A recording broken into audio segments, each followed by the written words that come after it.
Ethan Cole had exactly 12 minutes before Lucas's daycare closed. 12 minutes to drop off his final delivery and escape the late fee he couldn't afford. He barely glanced at the mansion's marble entrance as he jogged up the steps, package tucked under one arm. Just another delivery. Just another faceless door in a neighborhood where people like him only existed to serve.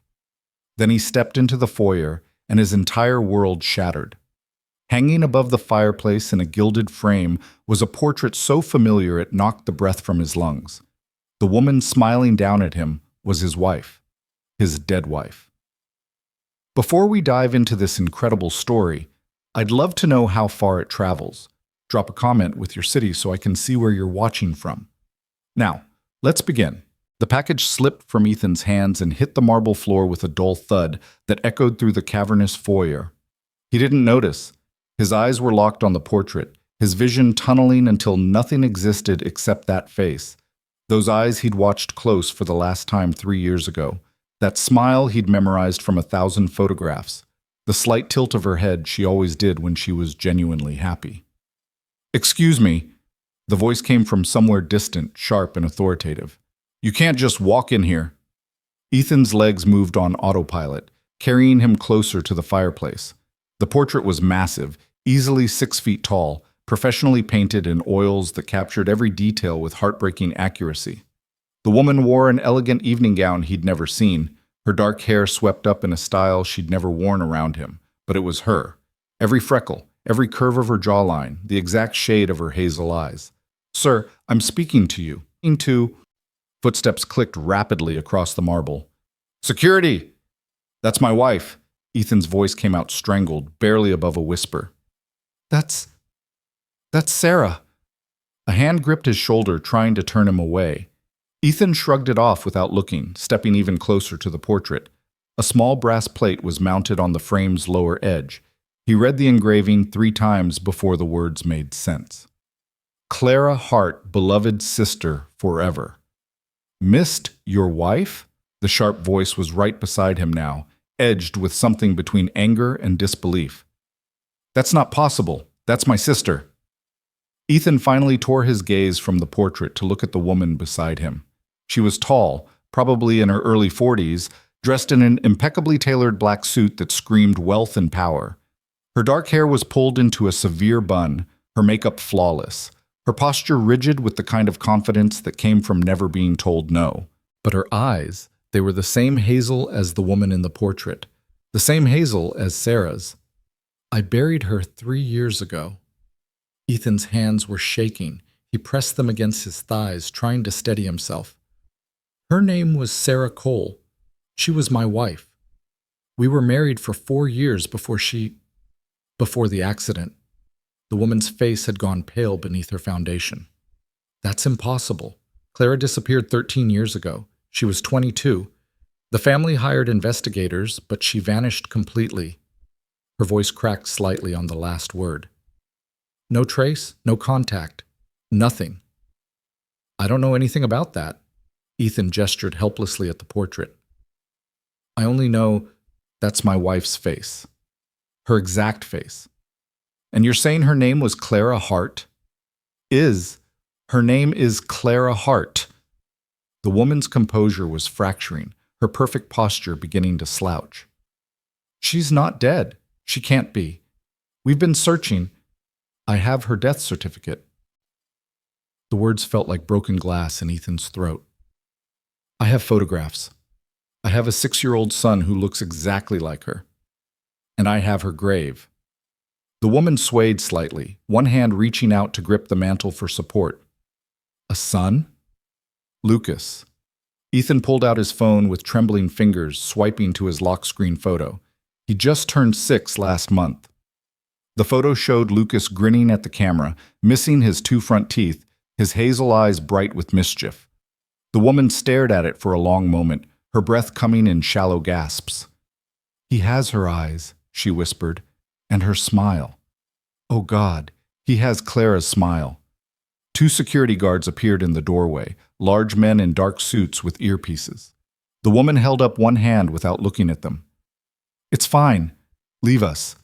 Her voice was steady despite the tears beginning to track down her cheeks. Close the doors. I don't want to be disturbed." The guards exchanged glances but obeyed, pulling the massive wooden doors shut behind them. The click of the latch echoed like a gunshot. "My name is Vivian Hart." The woman's professional mask was completely gone now, replaced by raw grief and desperate hope.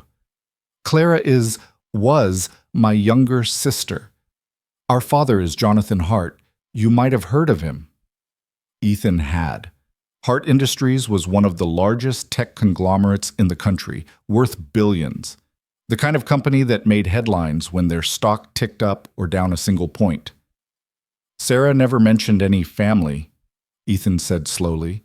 "She told me she was alone, that she grew up in foster care, that she had no one. She lied." Vivian's voice was flat, matter of fact. "Clara grew up in a mansion twice this size. Private schools, trust funds, everything money could buy." She walked to a side table and poured herself 2 fingers of whiskey from a crystal decanter, not bothering to offer Ethan any. "She also grew up in a cage." "What do you mean?" Vivian took a long drink before answering. "Our father is brilliant and ruthless and utterly convinced he knows what's best for everyone. Clara was groomed from birth to marry well, to strengthen the family's business connections, to be a perfect Hart daughter." She laughed, a bitter sound. "I played along. I went to Harvard Business School, joined the company, became Daddy's perfect successor. But Clara, she rebelled," Ethan finished quietly. "She fought him on everything. Her clothes, her friends, her major in college. She wanted to study art history. Father wanted her in business or law." Vivian refilled her glass. "The final straw was when she turned down a marriage arrangement with the son of one of Father's business partners. She was 22. Father threatened to cut her off, to remove her from the will. Clara said fine. She walked out during a family dinner and never came back." Ethan's mind was reeling, trying to reconcile the Sarah he'd known with this Clara person. "The Sarah I met was working as a waitress. She lived in a tiny apartment with 3 roommates. She told me she'd been on her own since 18. "When did you meet her?" 8 years ago. I was working nights as a janitor at the university while taking classes during the day. She waitressed at this diner near campus." A ghost of a smile crossed Ethan's face despite everything. "I came in every Thursday after my shift, always ordered the same thing, coffee and pie. She finally asked me if I was ever going to order real food." Vivian was watching him with an intensity that made Ethan uncomfortable. "What was she like? With you, I mean." "Happy." The word came without thought. "She laughed all the time. She was terrible at cooking but kept trying anyway. She loved old movies and used bookstores and this terrible cheap wine she insisted was sophisticated." Ethan's throat tightened. "She made me feel like I was worth something. Like being a delivery driver supporting a kid wasn't something to be ashamed of." "You have a son together," Vivian said softly. "Lucas." "Yeah." Ethan pulled up more photos, unable to help himself. "He's smart, really smart. His teacher says he's reading 2 grades above his level, and he's kind, you know. The other day I picked him up from daycare, and he'd given his snack to another kid who forgot theirs." Vivian took the phone carefully, as if it might shatter. She scrolled through the photos slowly. Lucas at the park, Lucas covered in paint at an art class, Lucas asleep on the couch with a book open on his chest. "He looks so much like her," she breathed. "The same concentration face when he's reading. Clara used to look exactly like that when she was absorbed in something. Sarah did that too." Ethan remembered countless evenings watching her curl up with a book, completely lost to the world. "I used to joke that I could set off fireworks and she wouldn't notice." Clara was the same way. Vivian's hand trembled slightly as she handed back the phone. "This doesn't make sense. Why would she tell you she had no family? Why disappear so completely?" "I don't know." Ethan ran a hand through his hair, exhaustion and confusion weighing on him like physical things. "But I need to pick up Lucas in—" He checked his watch and swore. "I'm already late. The daycare charges $1 a minute after 6. "I'll pay for it." The words came out rushed. "Please, I need to understand this. Can you come back? Tomorrow? Bring Lucas if you want. I promise, I just want to talk." Ethan studied her face, seeing the desperate plea beneath the commanding exterior. This was a woman who was used to getting what she wanted through authority and money, now reduced to begging a delivery driver for answers about her lost sister.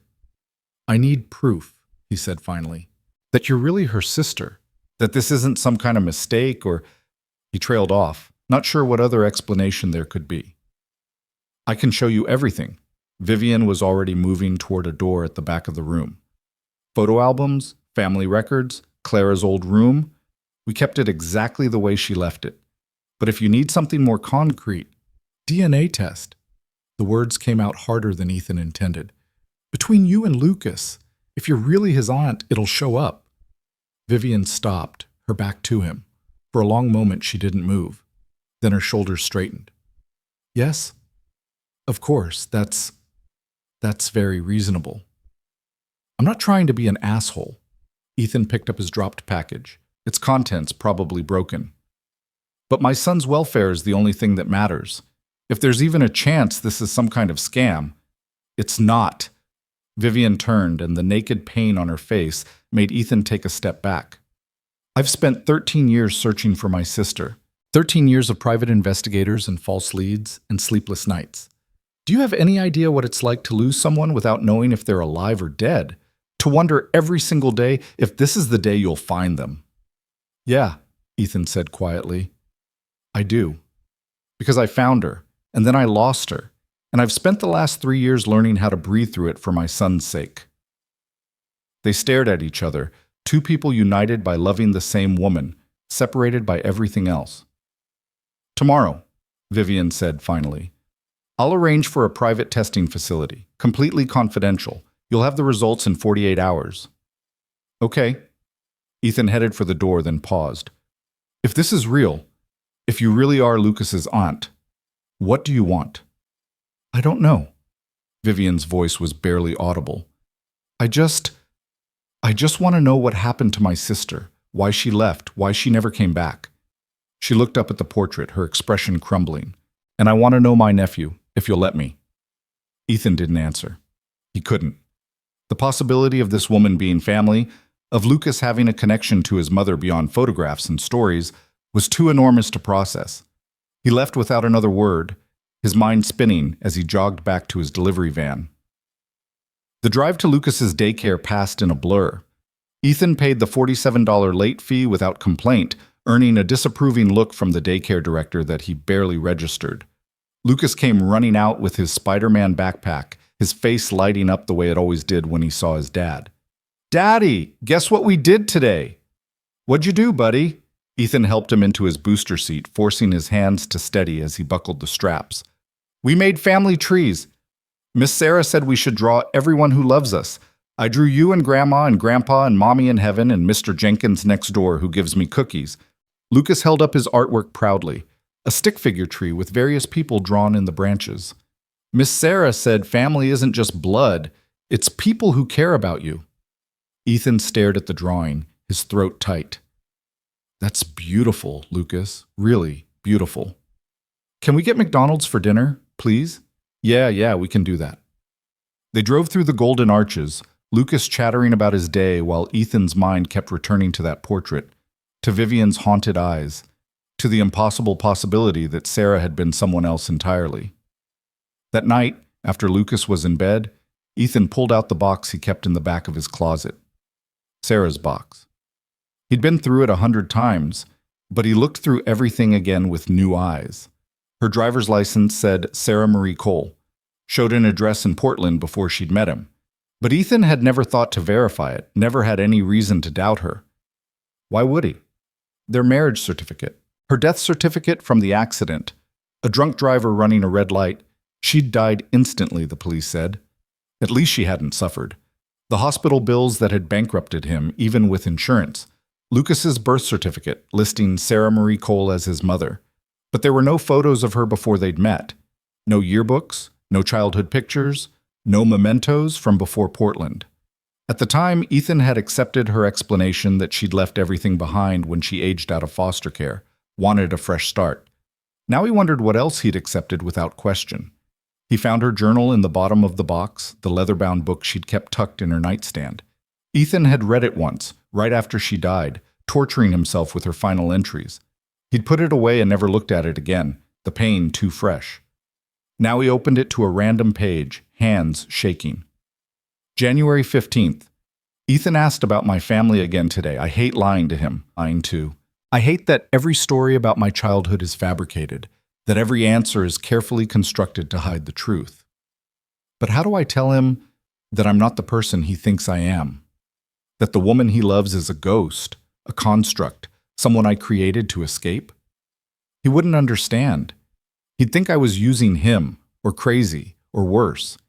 And maybe I am using him, using this simple, beautiful life as a shield against the world I left behind. But God, I love him. I love him so much it terrifies me. What started as escape has become everything. I think about telling him the truth every day. Every time he looks at me with those honest eyes, so certain that what we have is real and simple and good. But the truth would ruin everything. The hearts don't let go. Father would find us, would tear this life apart, would probably try to take Ethan from me through sheer legal force. So I lie. And I hope that one day it won't feel like betrayal. Ethan's hands were shaking so badly he had to set the journal down. He flipped through more pages, finding similar entries scattered throughout, references to the life I left, the truth he doesn't know, the family that wants me back. Near the end, dated 2 weeks before her death, one final entry. If something happens to me, and I know that's morbid to think about, but I can't shake this feeling lately, I need Ethan to know that everything between us was real. The love was real. Lucas is the most real thing I've ever done. I've left instructions with the lawyer in Seattle. If I die, he's supposed to give Ethan a letter explaining everything. My real name, where I came from, why I left. I should have told him myself 1,000 times, but I was a coward. I wanted this perfect life too badly to risk it with the truth. I hope he can forgive me. I hope Lucas never has to know his mother was a liar. And I hope that someday, when enough time has passed, Ethan finds someone new. Someone honest. Someone who deserves him and Lucas. He's so good. They both are. And I've spent 7 years lying to the best people I've ever known. Ethan read the entry 3 times, each word hitting like a physical blow. A lawyer in Seattle. Instructions. A letter explaining everything. But Ethan had never received any letter. In the chaos after the accident, the hospital, the funeral, caring for a devastated 3-year-old, no lawyer had ever contacted him. He grabbed his laptop and started searching. Seattle lawyers, Sarah Cole. Anything that might lead to this mysterious letter. After 2 hours, he had nothing but eye strain and a growing headache. His phone buzzed. Unknown number. Hello? Mr. Cole? This is Vivian Hart. I apologize for calling so late, but I wanted to let you know I've arranged the DNA test for tomorrow at 11 a.m. The facility is called Gene Tech Labs on Riverside Drive. Everything's been handled. You just need to bring Lucas. They'll do a simple cheek swab. That was fast. I'm motivated. A pause. I also wanted to apologize for earlier. I know this is overwhelming. Whatever happens, whatever the results say, I won't intrude on your life if you don't want me to. Ethan thought about the journal entry, about Sarah's desperate need to hide from her family. Did she have a reason to be afraid of you, of your family? Silence stretched on the line. Finally, Vivian spoke, her voice careful. Clara had reasons to run. Our father can be, controlling, demanding. He saw his children as extensions of the Hart legacy rather than people. Another pause. But I never wanted to hurt her. I loved my sister. I still do. I just wanted her to be happy, even if that meant defying father. But you stayed. Ethan wasn't sure why he was pushing, but something in him needed to understand. You played along with your father's plans while she ran away. Yes. The word was heavy with old guilt. I was the dutiful daughter, the one who colored inside the lines, and I've spent 13 years wondering if that choice cost me my sister. Her voice broke slightly. If I'd been braver, stood up to father more, maybe Clara would have felt like she could stay. Maybe she wouldn't have had to erase herself to be free. Ethan closed his eyes, thinking of Sarah, Clara, creating an entire false identity just to escape her family's control. I found her journal. She wrote about leaving instructions with a lawyer, but I never received anything. What kind of instructions? A letter explaining everything. Her real identity, why she left. She wanted me to know the truth if anything happened to her. Ethan's grip tightened on the phone. Do you know anything about a lawyer in Seattle? No, but I can find out. What was the firm's name? She didn't write it down, just said, the lawyer in Seattle. I'll have my people search. If Clara sets something up, there'll be a record somewhere. Vivian's voice shifted, becoming harder, more focused. This letter, did she say what else it contained? No, just that it would explain everything. I need to see that journal. No. The word came out sharp. It's private. It's all I have left of her. Mr. Cole, Ethan, please, if there are clues about why Clara left, about what she was afraid of, I need to know. Not for me, but for Lucas. If there are threats, there are no threats. She died in a car accident 3 years ago. Are you certain? Vivian's question hung in the air like poison. Are you absolutely certain it was just an accident? Ethan's blood went cold. What are you saying? I'm saying that the Hart family has enemies, business rivals, people who would love to leverage our vulnerabilities. If someone knew Clara had a son, if they thought they could use Lucas, stop. Ethan was on his feet, pacing his small living room. You're talking about conspiracy theories. Sarah died because some drunk asshole ran a red light. The police investigated. There was no foul play. Probably you're right. Vivian didn't sound convinced. But I'd like to verify that. With your permission, I'd like to have my security team review the accident report, just to be thorough. Your security team. I employ the best in the industry. If there's anything suspicious, they'll find it. And if there's nothing, then you'll have peace of mind. Ethan wanted to say no, to tell this woman to stay out of his life, to protect Lucas from whatever complicated mess Sarah had been running from. But doubt had taken root, small and poisonous. Fine, but I want copies of whatever they find.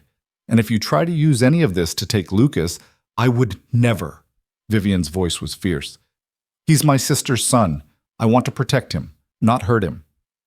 Tomorrow at 11, Ethan said, and hung up.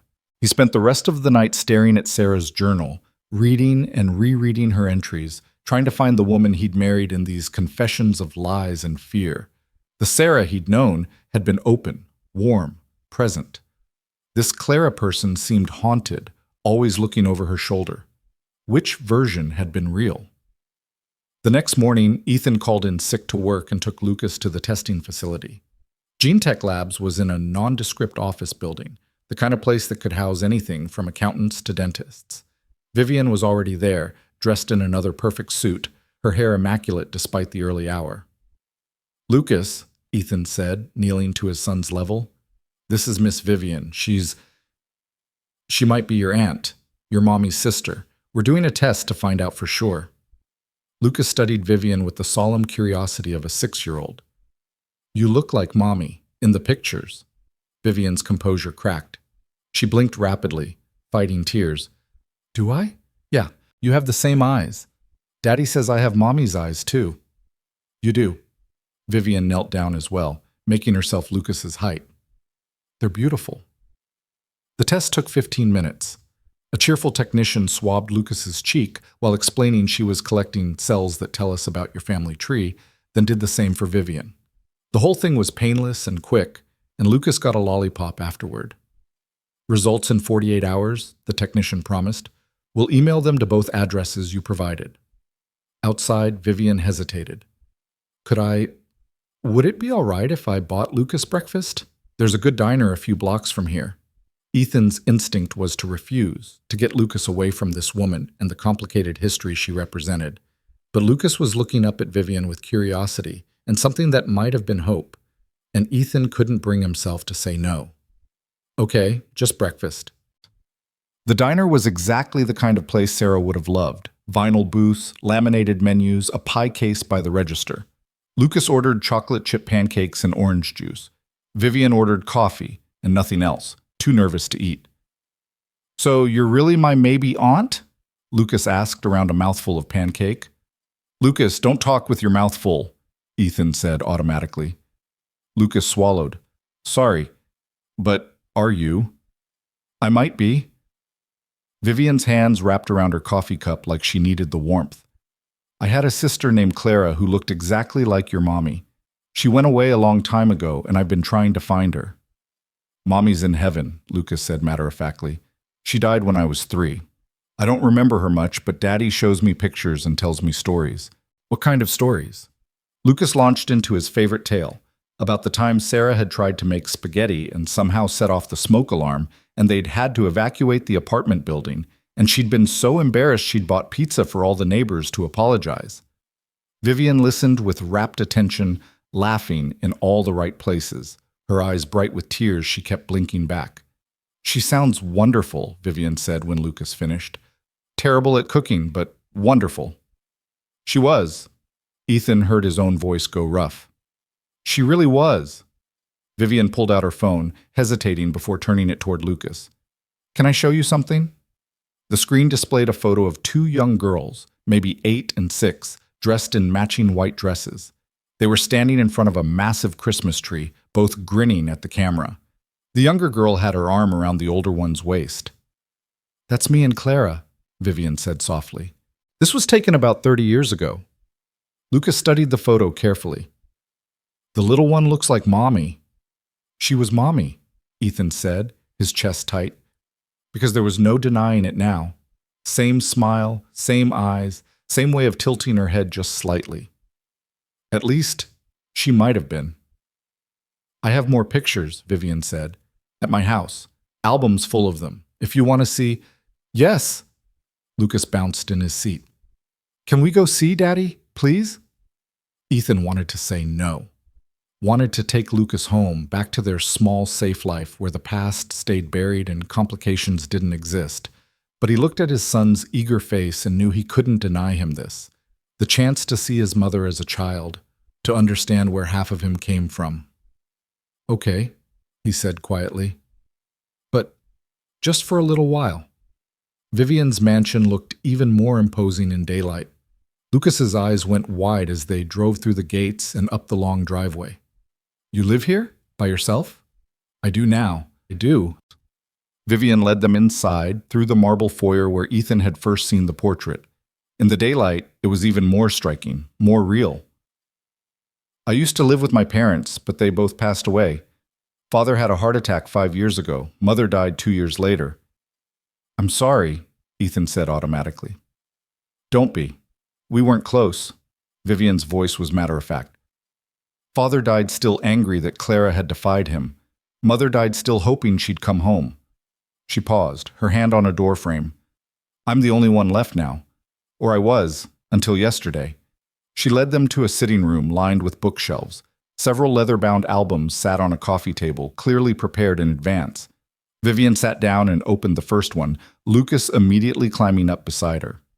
This is Clara, when she was a baby, Vivian said, pointing to a photo of a wrinkled infant in an elaborate christening gown. She was born in this house, in the master bedroom upstairs. Father insisted, said hearts were born at home, not in hospitals. Lucas giggled. She looks funny. All babies look funny. Vivian turned the page, revealing more photos. Clara learning to walk, Clara covered in birthday cake, Clara in a frilly dress looking mutinous. She hated wearing fancy clothes. Mother was always trying to put her in ruffles and bows, and Clara was always finding ways to get them dirty. Mommy didn't like fancy clothes either, Lucas said. She wore jeans and t-shirts mostly. Did she? Vivian's smile was sad. That sounds like Clara. They went through 3 albums, Vivian narrating each photo while Lucas asked questions, and Ethan watched, his heart breaking and reforming with every page. This was Sarah's childhood, the life she'd never spoken about, rendered in glossy photographs, and Vivian's careful memories. There were pictures of family vacations to exotic locations, of Christmas mornings in front of trees that probably cost more than Ethan made in a year, of birthday parties with hired entertainers and custom cakes. But there were also photos that told another story. Clara sitting alone in a corner at a party, looking miserable. Clara with tear-stained cheeks after some childhood upset. Clara glaring at the camera, rebellious even at 8. She was never happy, Vivian said quietly when they reached the teenage years. I thought it was just adolescence at first. Every teenager rebels, right? But it wasn't that. Clara felt trapped, like she was being molded into someone she wasn't. One photo showed Clara at what must have been her high school graduation, standing stiffly between her parents in her cap and gown. Her smile didn't reach her eyes. "I remember this day," Vivian said. "Father gave a speech about how proud he was, how Clara would go to Harvard like I had, how she'd join the family business and make the Hart name even greater." She touched the photo gently. "Clara left the party early. I found her crying in her room later. She said she felt like she was drowning." "What did you do?" Ethan asked. "I told her it would get better, that Father would ease up once she was in college, that she'd have more freedom." Vivian's voice was thick with regret. "I was wrong. He got worse, started introducing her to suitable young men from other wealthy families, planned her entire future without asking what she wanted." She turned to the last page in the album, a family photo, formal and posed. Clara was 22, beautiful and polished and utterly miserable. This was taken 2 weeks before she disappeared. Father's 60th birthday party, 500 guests, champagne, a 12-piece orchestra. Clara wore the dress Father picked out, danced with the men he chose, smiled for all the right photographs. And then she went upstairs, packed a single bag, and walked out the front door. "And you never saw her again?" Lucas's voice was small. "Never. We searched everywhere, hired investigators, put up missing person reports, checked hospitals and morgues." Vivian closed the album carefully. "Nothing. It was like she'd ceased to exist." But she didn't cease to exist. Ethan's throat was tight. She was in Portland, working as a waitress, building a life. "A life where she could be happy," Vivian said. "A life where she could choose who to love and how to live and what to dream about." She looked at Lucas. "A life where she could have you." Lucas was quiet for a moment, processing. Then, "I'm glad she chose that life. Because otherwise, I wouldn't be here, and Daddy wouldn't have met Mommy, and we wouldn't have been a family even for a little while." Ethan pulled his son close, pressing his face into Lucas's hair to hide the tears he couldn't stop. Vivian stood abruptly and walked to the window, her shoulders shaking. They stayed like that for a long moment, 3 people bound by loss and love for the same woman, until Lucas broke the silence with a very practical question. "Can we see Mommy's room?" Vivian showed them upstairs to a bedroom that had been preserved like a shrine. The walls were painted a soft lavender, covered in posters of bands from the early 2000s and prints of famous paintings. A bookshelf overflowed with novels and art books. The desk still had pens scattered across it, a dried-out coffee mug, a stack of college brochures for art history programs. "We kept it exactly as she left it," Vivian said, "just in case she came back." Lucas explored with the fearless curiosity of a child, picking up books, examining the posters, opening the closet to find clothes from 13 years ago. Ethan stood frozen in the doorway, overwhelmed by this glimpse into Sarah's, Clara's, past. "There's something else," Vivian said quietly. "Something I found while going through her things again last night." She went to the desk and pulled out a small leather journal from a locked drawer. Clara kept a diary. "I never read it before. It felt like an invasion of privacy. But after meeting you, I thought—" She held it out to Ethan. "I thought you should see it." Ethan took the journal with shaking hands. The leather was soft with age, the pages yellowed. He opened to a random entry, dated about a year before Clara disappeared. "Father informed me today that I'll be attending the Westbrook Foundation Gala as Richard Pemberton's date." Not asked. Informed. As if I'm a chess piece to be moved around his board, a pretty asset to be deployed for business advantages. I'm so tired of being a heart. Tired of the weight of the name, the expectations, the absolute certainty that my life is not my own. Vivian tries to understand, but she doesn't.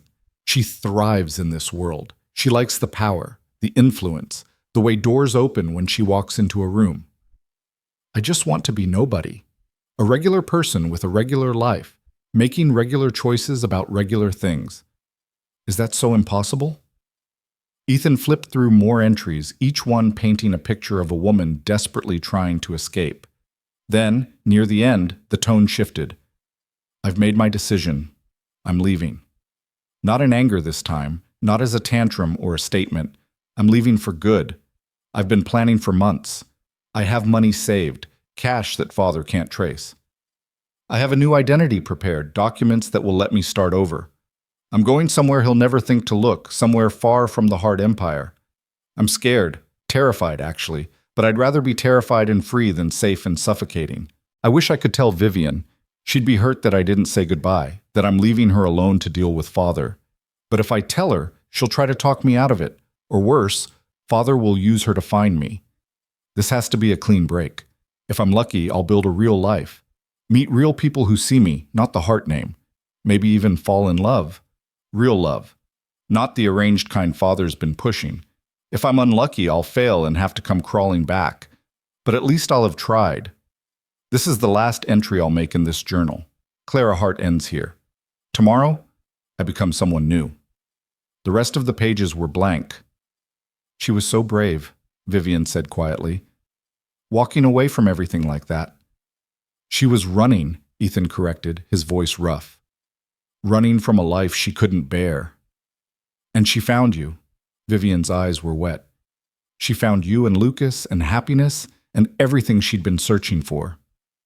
For 7 years, Ethan closed the journal carefully, and then some drunk driver took it all away. Lucas had found a small music box on Clara's dresser and was watching a tiny ballerina twirl to a delicate melody. The sound was haunting, childish, and sad at the same time. I'm starting to understand why she never told me, Ethan said, about her real family, her real past. She was protecting this life she'd built. If your father had found out, he would have destroyed everything, Vivian finished, legally, financially, emotionally. Father didn't accept defeat. If he'd known Clara had married and had a child, he would have seen it as theft. His daughter, his legacy, stolen by someone unworthy. Someone like me, Ethan said flatly. A delivery driver with no college degree and no prospects. I didn't mean, yeah, you did. And you're right. Ethan looked around the expensive room, thought about his one-bedroom apartment where Lucas slept on a pull-out couch. I was exactly the kind of person your father would have despised. Sarah, Clara, she must have known that. She was protecting me, too. Lucas closed the music box and came to stand beside his father. Daddy, why does everyone seem so sad here? Ethan picked up his son, even though Lucas was really getting too big for it. Because we're all missing the same person, buddy. Your mom. But she's not really missing anymore, right? Lucas looked between Ethan and Vivian with that peculiar clarity children sometimes have. Because now we know where she was and what happened. We found her. Yeah, Ethan said softly.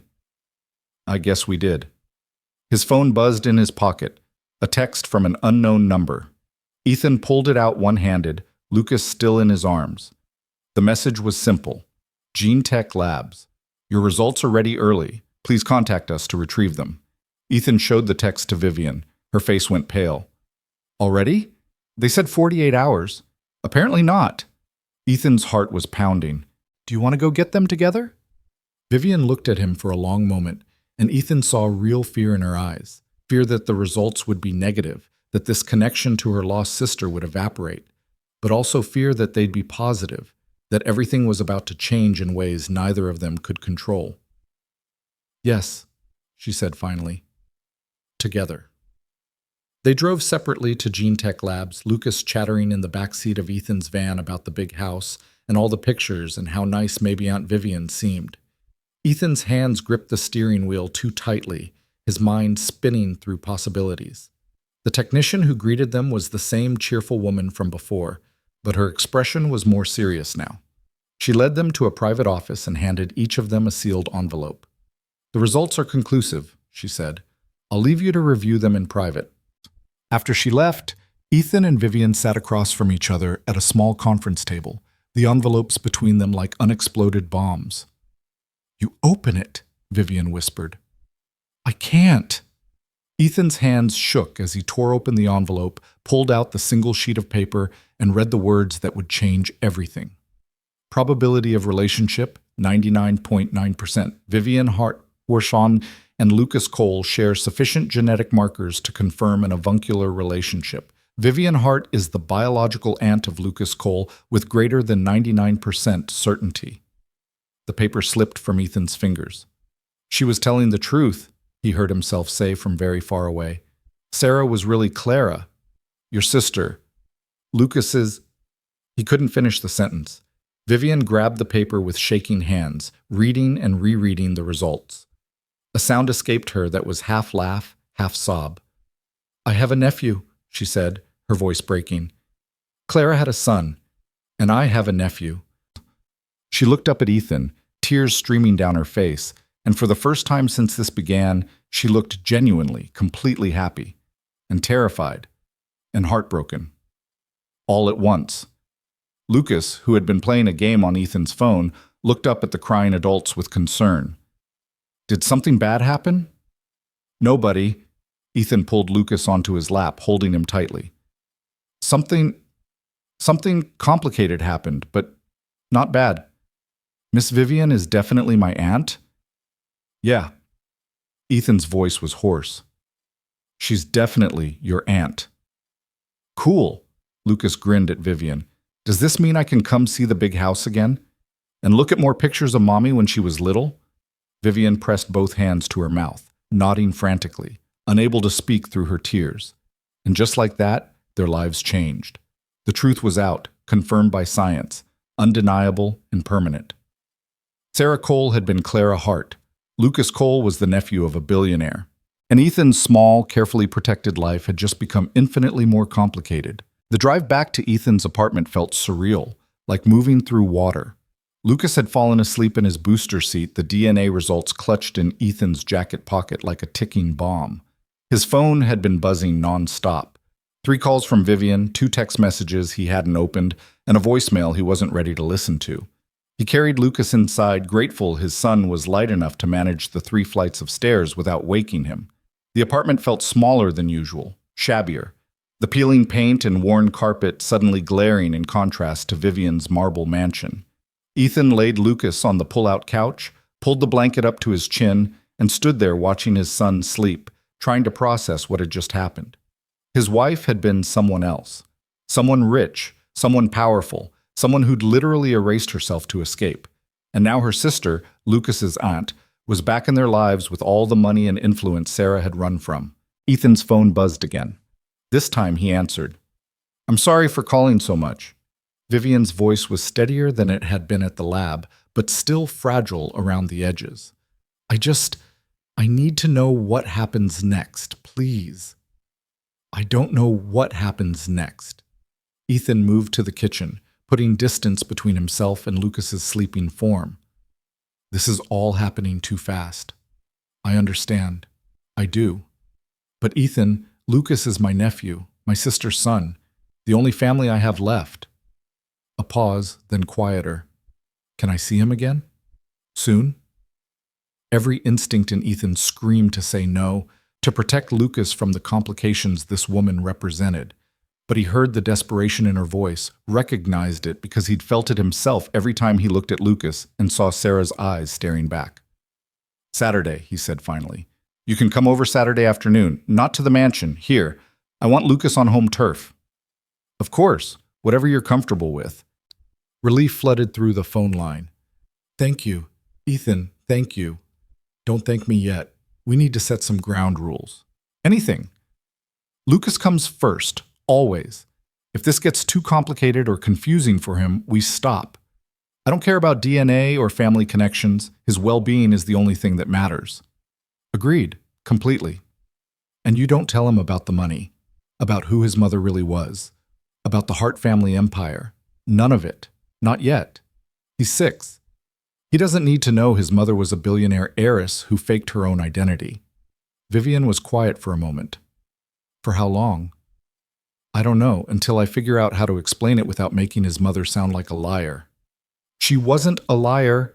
Vivian's voice turned fierce. She was a survivor. She did what she had to do to be free. She lied to me for 7 years. The words came out harsher than Ethan intended. About everything. Her name, her past, her family. Every story about her childhood was fabricated. Every time I asked about her parents, about growing up, she looked me in the eye and lied. to protect you, or to protect herself. Ethan rubbed his eyes, exhaustion weighing on him. I loved her. God, I loved her so much, but I'm starting to realize I didn't actually know her at all. You knew the parts that mattered. Vivian's voice softened. The Clara I knew was controlled, miserable, trapped. The Sarah you described sounds happy, free. That was real, Ethan. The life she built with you was the most honest thing she ever did. Ethan wanted to believe that, needed to believe it, but doubt had taken root, and every memory of Sarah now came with a shadow of uncertainty. Saturday, he repeated. 2:00. And Vivian? Come alone. No assistance, no security, no reminders of who you are. I'll be there. After she hung up, Ethan pulled out Sarah's journal again, the one from his closet, and read through it with new understanding. Every vague reference to the life before, every careful omission, every deflection, it all made sense now. She'd been terrified of being found, of her carefully constructed world collapsing. Near the middle of the journal, he found an entry he'd skimmed over before, but now read with painful attention. Lucas asked about grandparents today. He's getting old enough to notice that other kids have them, and he doesn't. I told him the story I always tell, that my parents died when I was young, that I don't have any family left. The lie comes so easily now, I barely have to think about it. But God, it hurt. Because somewhere in Connecticut, my mother is probably still lighting a candle for me every Sunday, hoping I'll come home. And Vivian is probably running herself into the ground trying to fill the hole I left in Father's empire. I wonder if they hate me. I wonder if they've given up. Part of me hopes they have. It would be easier than knowing they're still searching, still hurting because of my choices. But I can't go back. I won't. This life with Ethan and Lucas is mine. Really, truly mine. No one else's expectations, no one else's plans, just us. Ethan closed the journal and sat in the dark kitchen, listening to Lucas's quiet breathing from the other room.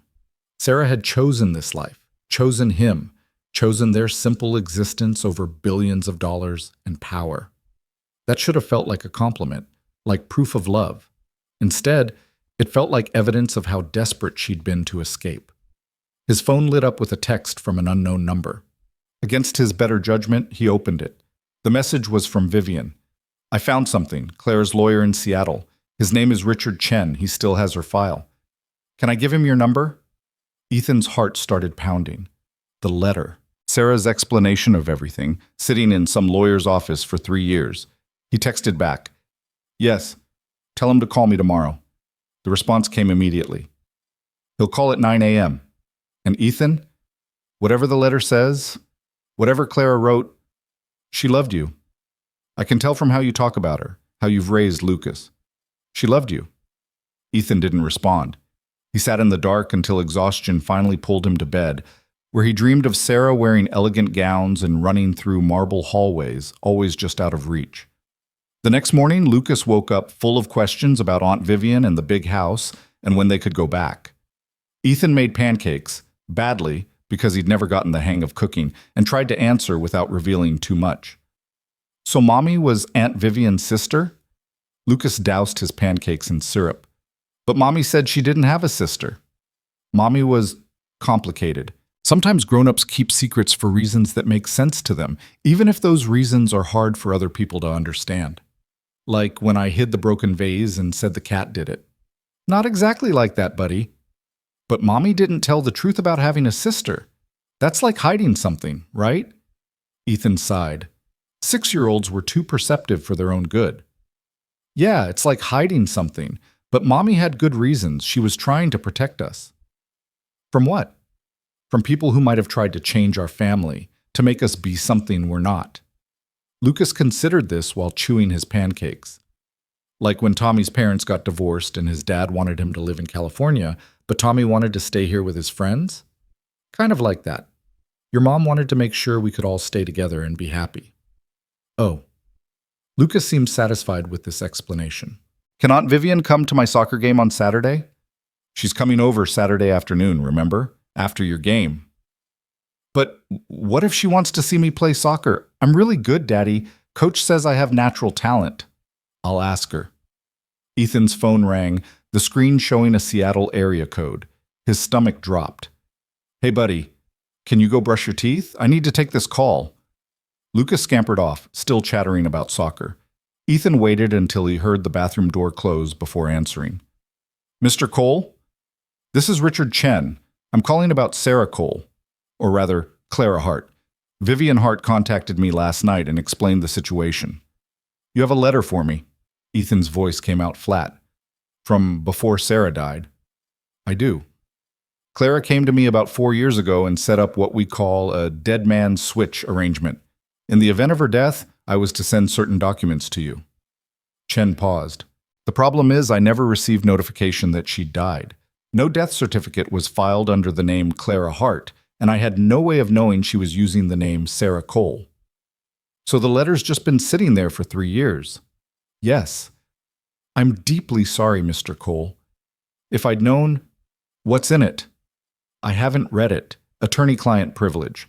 But Clara was very specific in her instructions. The letter was to be delivered to you, along with access to a secure account she'd maintained and several legal documents." Ethan's head was spinning. "What kind of account?" "A trust fund she'd set up. I don't have the details. That information is in the documents I'm supposed to provide. But I can tell you it was substantial." "How substantial?" "I believe the figure she mentioned was somewhere in the range of $5 million. The kitchen tilted. Ethan gripped the counter to steady himself. $5 million. "Yes. She wanted to ensure you and her child would be taken care of if anything happened to her." Chen's voice was professionally gentle. "Mr. Cole, I can overnight the letter and documents to you, or if you prefer, you're welcome to fly to Seattle and retrieve them in person." "Send them." Ethan could barely get the words out. "Overnight. I need to see what she wrote." "Of course, I'll need your address." Ethan rattled it off mechanically, his mind stuck on the number. $5 million. Sarah, Clara, had hidden $5 million from him while he'd worked 60-hour weeks driving deliveries, while they'd scraped together rent, while he'd gone into debt paying her medical bills. "The package will arrive tomorrow," Chen said. "If you have any questions after reviewing the materials, please don't hesitate to contact me." Ethan hung up without saying goodbye. He stood in his cramped kitchen, surrounded by evidence of their struggle. The discount cereal, the worn linoleum, the refrigerator held together with duct tape, and felt something shift inside him. Not quite anger, not quite betrayal. Something colder and more confusing. Lucas emerged from the bathroom, toothpaste on his chin. "Who was that?" "Just work stuff, buddy." "Hey, how about we skip daycare today and go to the park?" "Really? On a Thursday?" "Really? Sometimes you need a mental health day."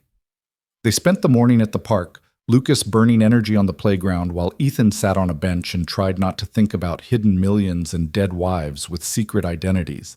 But his mind kept circling back to the same question. What else had Sarah kept from him? That evening, after Lucas was in bed, Ethan pulled out every document he had related to Sarah. Birth certificate? Fake. Social security card? Probably fake. Driver's license? Definitely fake. Their marriage certificate listed her as Sarah Marie Cole, born in Portland, parents deceased. All lies. Their entire marriage had been built on a foundation of fabricated documents and careful deception, and the worst part was, Ethan couldn't even be angry with her. She was dead. Anger required a target, and all he had was a ghost and a growing pile of revelations. His phone rang. Vivian again. "Did the lawyer call?" "Yeah, he called." Ethan's voice was hollow. "Did you know about the money?" A pause. "What money?" "Sarah, Clara, apparently set up a trust fund, $5 million. She just left it sitting there while we ate ramen for dinner and I worked double shifts." "Oh, God!" Vivian's shock sounded genuine. "I had no idea. Clara's trust fund from father was frozen when she disappeared. He wanted to use it as leverage to force her back. But she must have had money saved from before, money he didn't know about. $5 million that could have changed our lives. Could have gotten Lucas into better schools, could have..." Ethan cut himself off. "Sorry. This isn't your problem. It is my problem. Lucas is my nephew, and you were Clara's husband. That makes it my problem." Vivian's voice turned careful. "What are you going to do with the money?" I don't know. I haven't even seen the letter yet. Maybe it'll explain why she never told me. He laughed bitterly. Maybe she was planning to surprise me on our 10th anniversary or something. The lawyer said there were documents. Yeah, coming tomorrow. Can I? Vivian hesitated. Would you let me be there when you read the letter? I know I don't have any right to ask, but Clara was my sister. If there are explanations, answers about why she left, fine. Ethan was too tired to argue. Come over tomorrow evening, after Lucas is asleep, 7 o'clock. Thank you. The next day crawled by. Ethan went through the motions, dropped Lucas at daycare, drove his delivery route, picked Lucas up, made dinner. But his mind was elsewhere. The package arrived at 4 p.m., a thick envelope with a Seattle return address. Ethan put it on the kitchen counter and stared at it like it might explode. Lucas noticed immediately. What's that? Just some papers, buddy. Boring adult stuff. Can we have spaghetti for dinner? The kind from the box, not the kind you try to make. Yeah, we can do that. At 6:30, Ethan put Lucas to bed early, claiming it was a special treat to watch a movie in his room. Lucas, always happy for extra screen time, didn't argue. By 7 o'clock, he was engrossed in a Disney movie, and Ethan was pacing the kitchen waiting for Vivian. She arrived exactly on time, dressed casually for once in jeans and a simple sweater. She looked younger without the business armor, more like the photos of Clara in the albums. Is that it? She nodded at the envelope on the counter. Yeah, I haven't opened it yet. Are you sure you want me here for this? Ethan wasn't sure of anything anymore, but he nodded. Let's just get it over with. He tore open the envelope. Inside were several documents clipped together, and beneath them, a sealed letter with his name written in Sarah's familiar handwriting. Just seeing her writing after 3 years made his chest tight. Vivian reached for the documents. May I? Ethan nodded, unable to speak, and opened the letter with shaking hands. My dearest Ethan, if you're reading this, I'm gone. And God, I hope I'm wrong. I hope this letter sits in Richard Chen's office forever, collecting dust, because that means I got to grow old with you, that I got to see Lucas graduate high school, maybe college, that I got to be Sarah Cole until the day I died. But I've always known it was a possibility, that my past would catch up with me, or that random chance would take me away before I could explain. So here's the truth, all of it, even the parts that will make you hate me. My name is Clara Marie Hart. I was born into one of the wealthiest families in America. My father controlled a tech empire worth billions. My childhood was mansions and private schools and trust funds, and I was absolutely miserable. I won't bore you with the details. You can ask Vivian if you want the whole story. The short version is that I was a possession, not a person. My father had my entire life planned out, from my career to my marriage to the number of children I was expected to have to continue the Hart legacy. When I turned 22, he tried to arrange my marriage to a man I'd met exactly 3 times. I said no. He said I didn't have a choice, so I left. I spent 6 months preparing. I saved cash, created fake documents, learned how to disappear. And then one night I walked out of a family dinner and never looked back.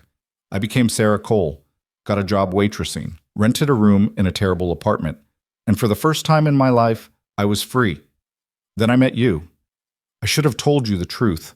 God knows I tried 100 times, but I was terrified. Not of you, you're the best man I've ever known.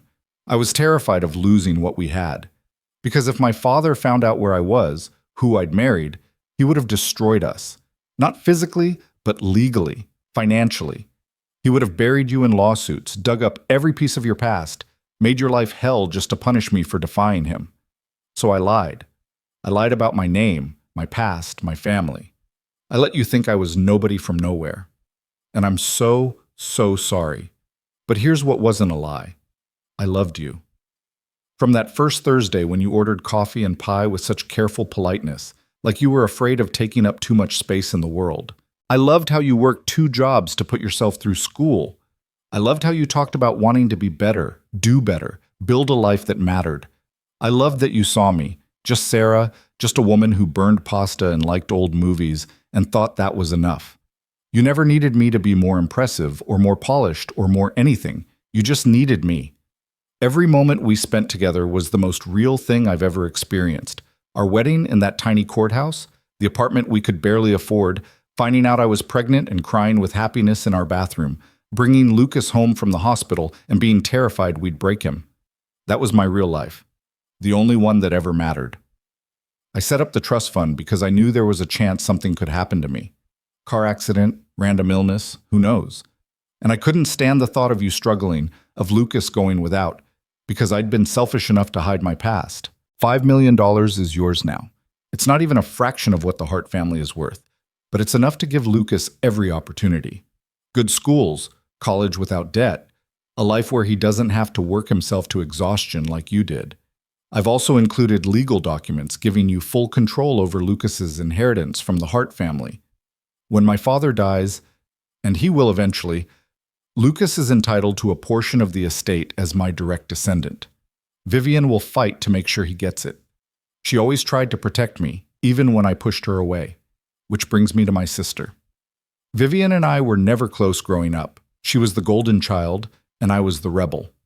But she never deserved to be caught in the middle of my war with father. If she's the one who found you, if she's the one helping you read this letter, please don't shut her out. She's good people, even if she's a Hart. If she wants to be part of Lucas's life, let her. He deserves to know where he came from, even if his mother was too much of a coward to tell him herself. I know this is a lot. I know you probably hate me right now, and you have every right to. But please, please don't let any of this change how you remember our time together. It was real. Lucas is real. The love was real. You gave me 7 years of genuine happiness. 7 years of being exactly who I wanted to be. No one else ever gave me that gift. I hope you can forgive me. I hope Lucas grows up understanding that sometimes people make complicated choices for simple reasons. And I hope that someday, when enough time has passed, you find someone new, someone honest and good, who deserves you. You're an incredible father and an incredible man. Don't let my secrets make you doubt that. All my love, forever, Clara P.S. There's one more thing in the safe deposit box at Seattle First National. The key and box number are in the documents. It's for Lucas, when he's old enough to understand. It's the truth about the Hart family, about me, about everything. But please, don't give it to him until he's ready. Some truths are too heavy for children.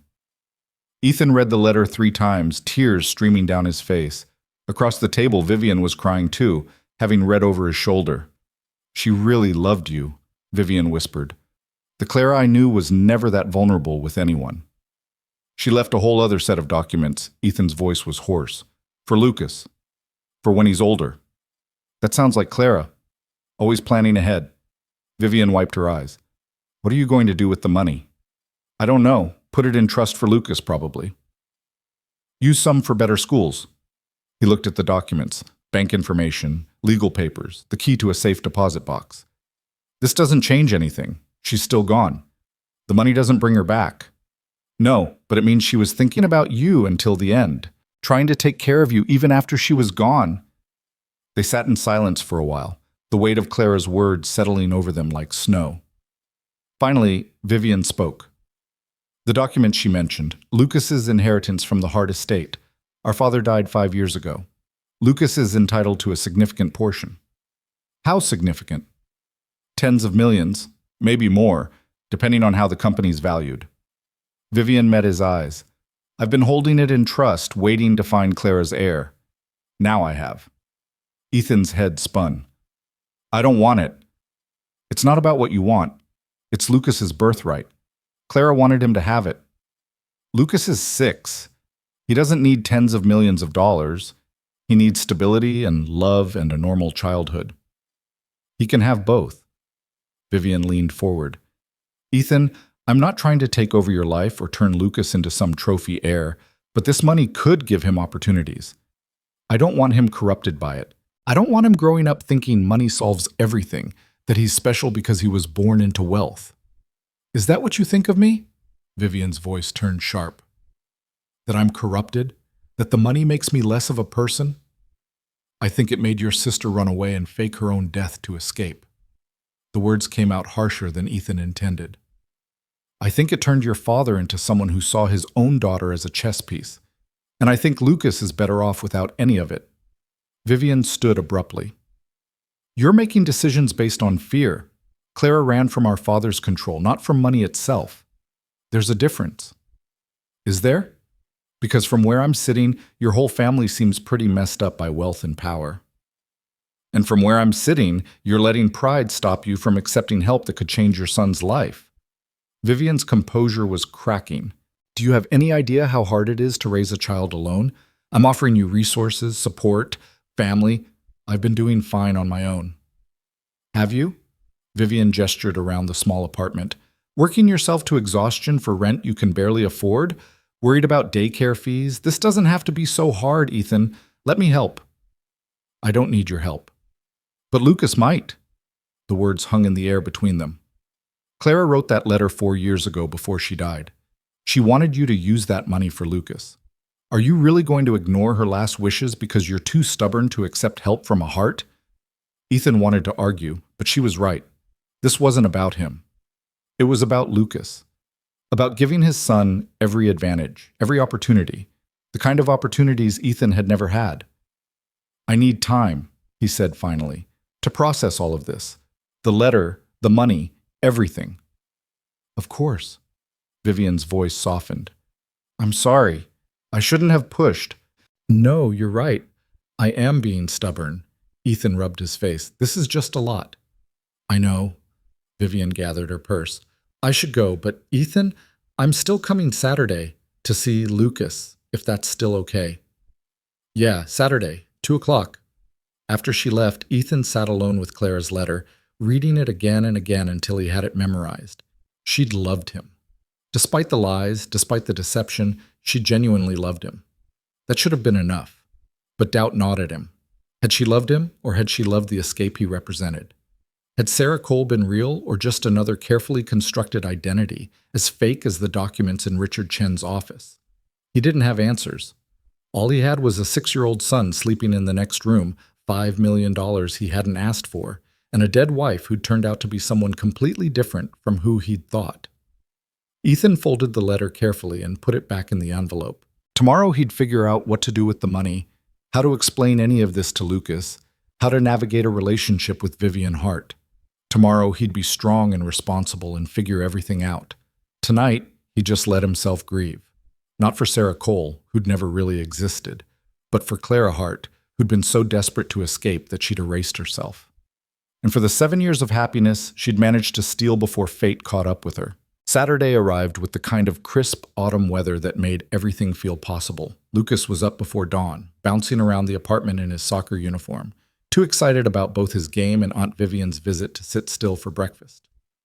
Do you think she'll bring presents? Lucas asked for the 3rd time, shoveling cereal into his mouth. Tommy's aunt always brings presents when she visits. I don't know, buddy. And remember, we don't expect people to bring us things. Ethan poured himself another cup of coffee, his 3rd of the morning. He'd barely slept, Clara's letter playing on repeat in his mind. Aunt Vivian is coming to spend time with you. That's the gift.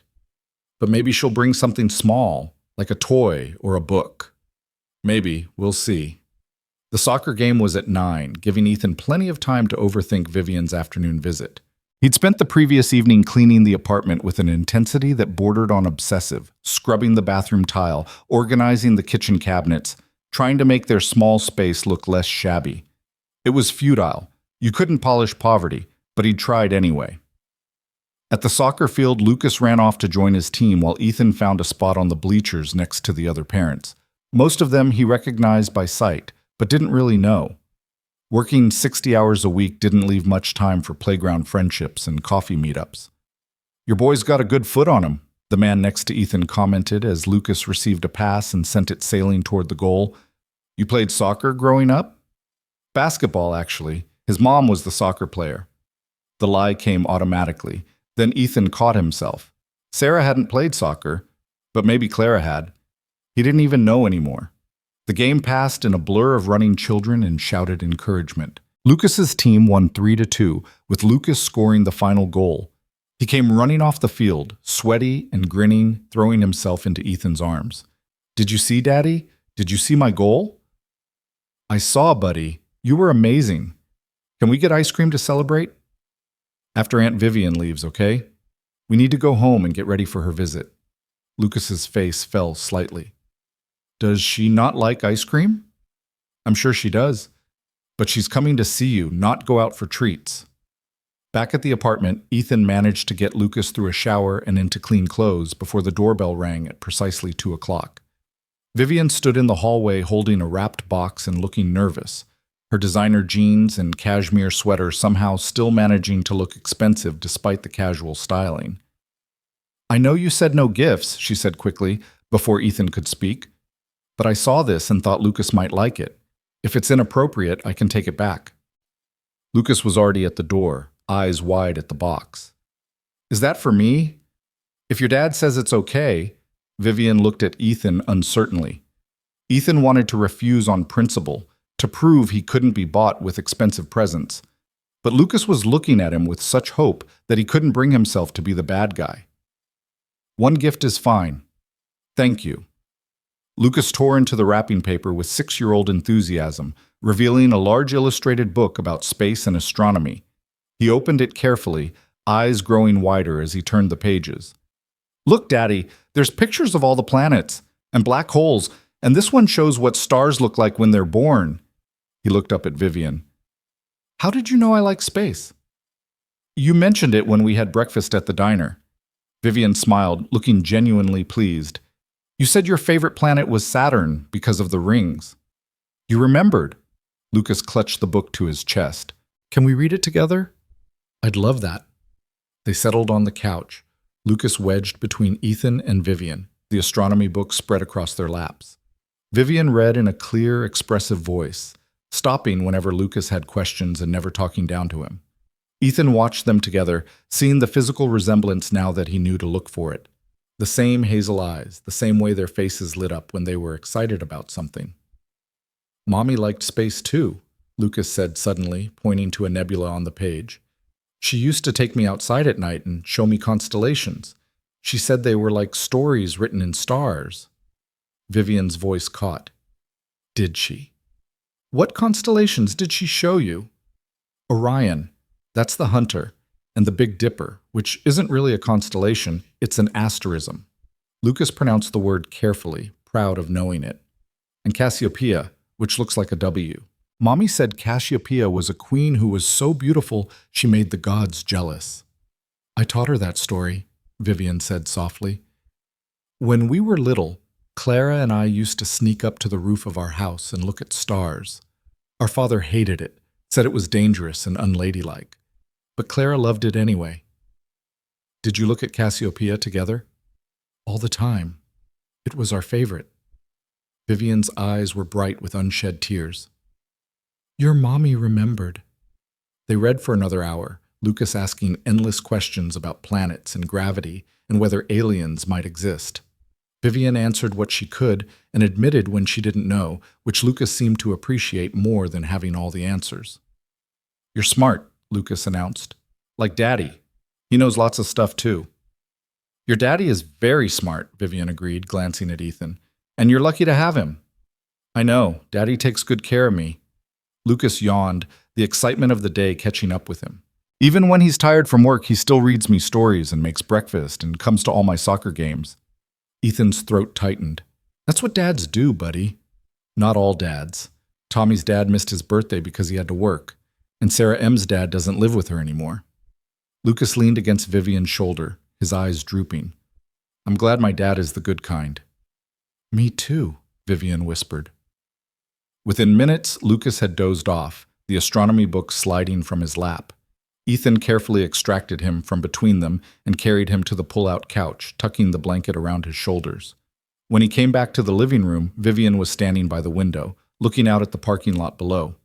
"He's wonderful," she said without turning around. "Clara would be so proud." "He's the best thing that ever happened to me." Ethan stood awkwardly, not sure what to do with his hands. "Thank you for the book. That was thoughtful." I wasn't trying to buy his affection."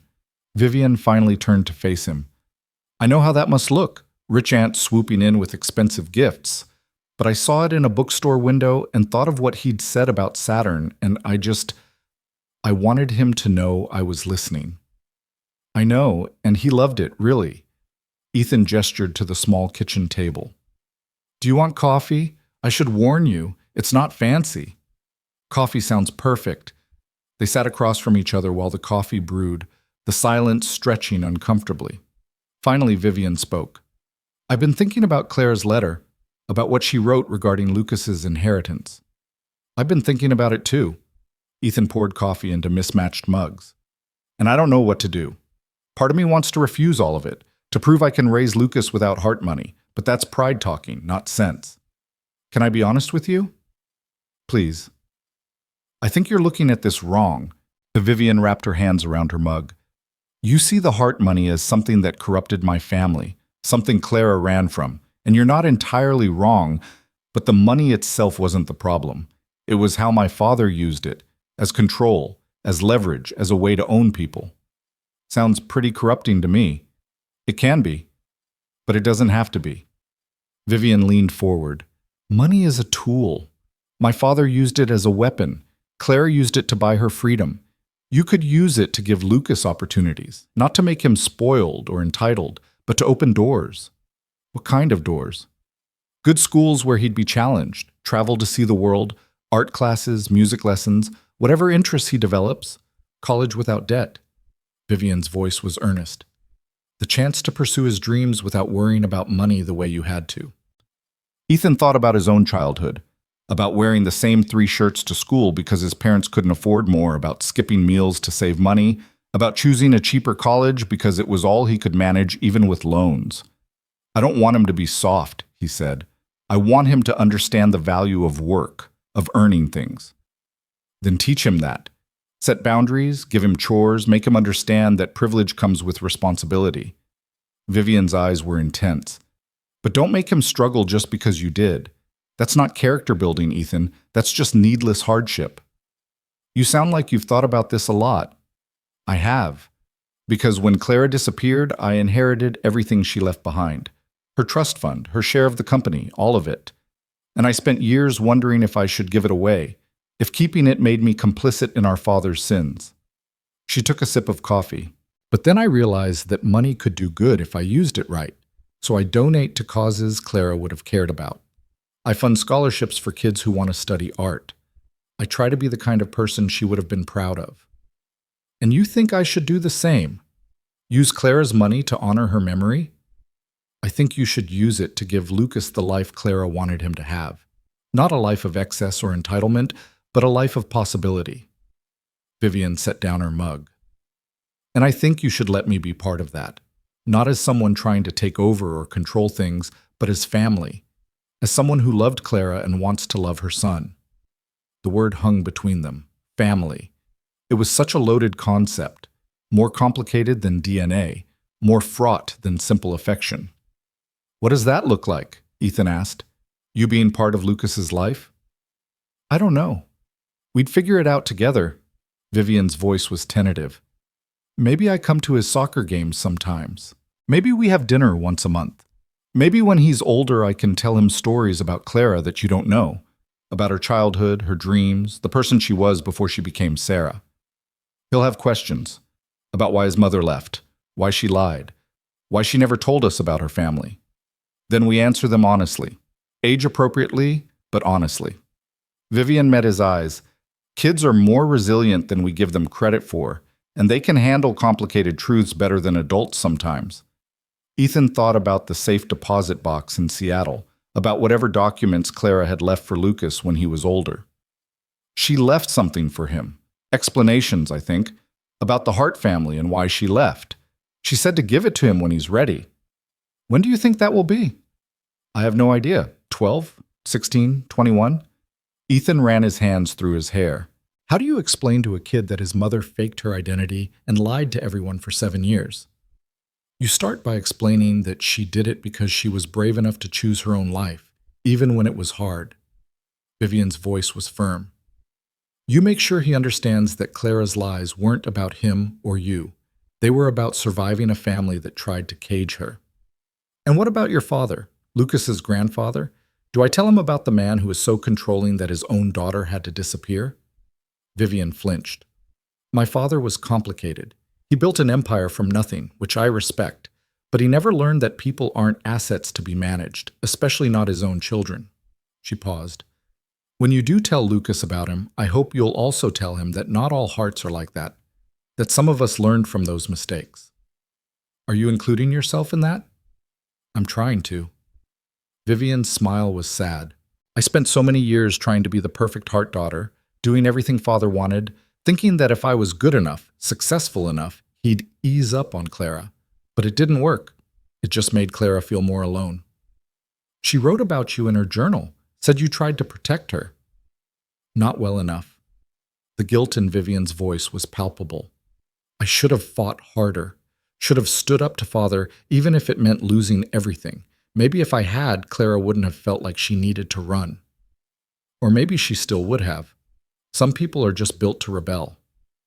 Ethan thought about Sarah, Clara, with her fierce independence, her refusal to be owned. I don't think anything you did or didn't do would have changed who she was. Maybe, but I'll never know for sure. Vivian looked toward the couch where Lucas slept. Which is why I don't want to make the same mistakes with Lucas. I don't want to be the aunt who tries to control or manipulate or turn him into something he's not. I just want to be present, to be someone he can count on. That's all he needs, someone who shows up. Ethan's voice was rough. Someone who's there.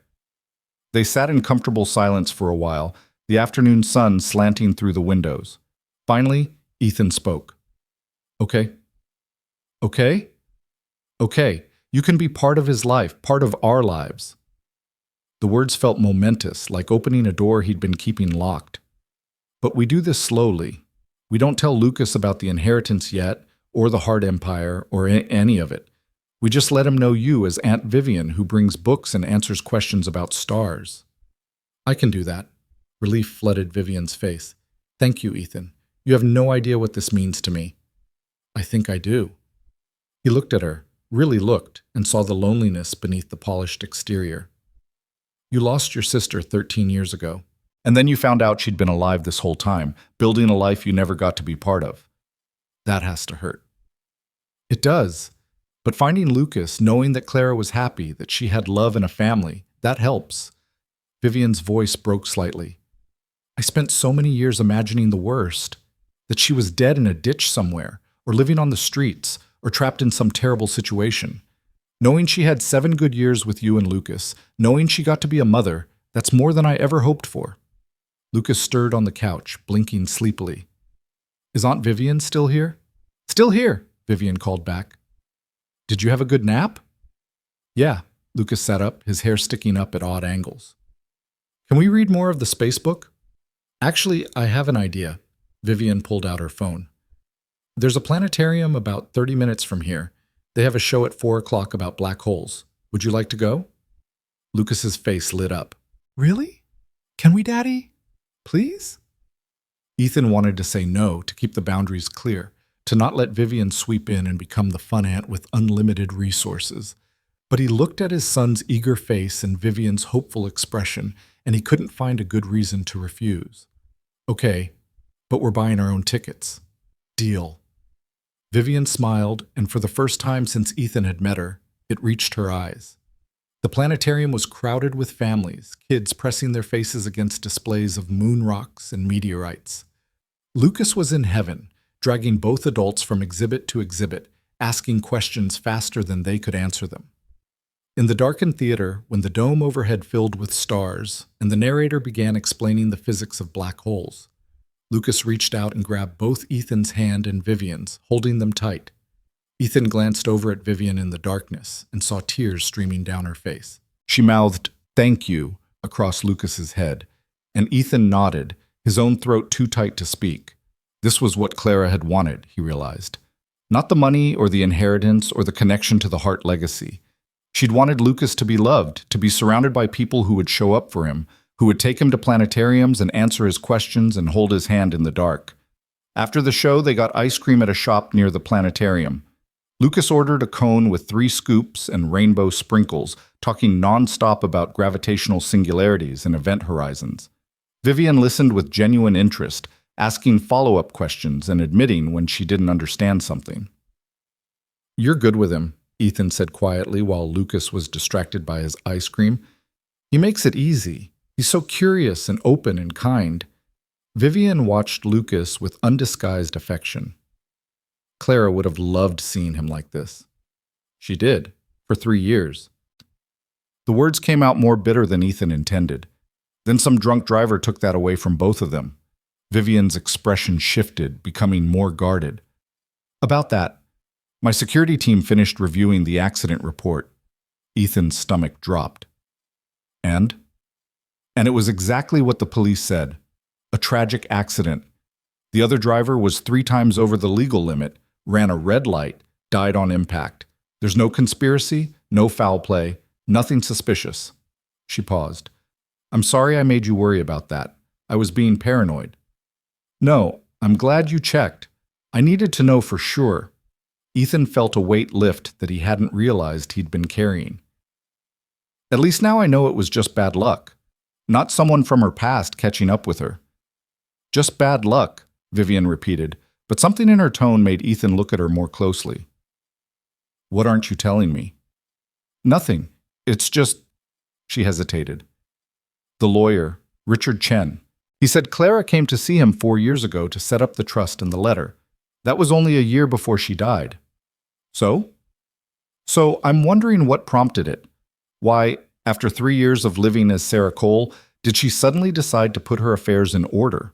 What made her think about death? She was pregnant with Lucas. People think about mortality when they're about to become parents. But even as Ethan said it, doubt crept in. Sarah had set up the trust when Lucas was 3, not before he was born. Maybe.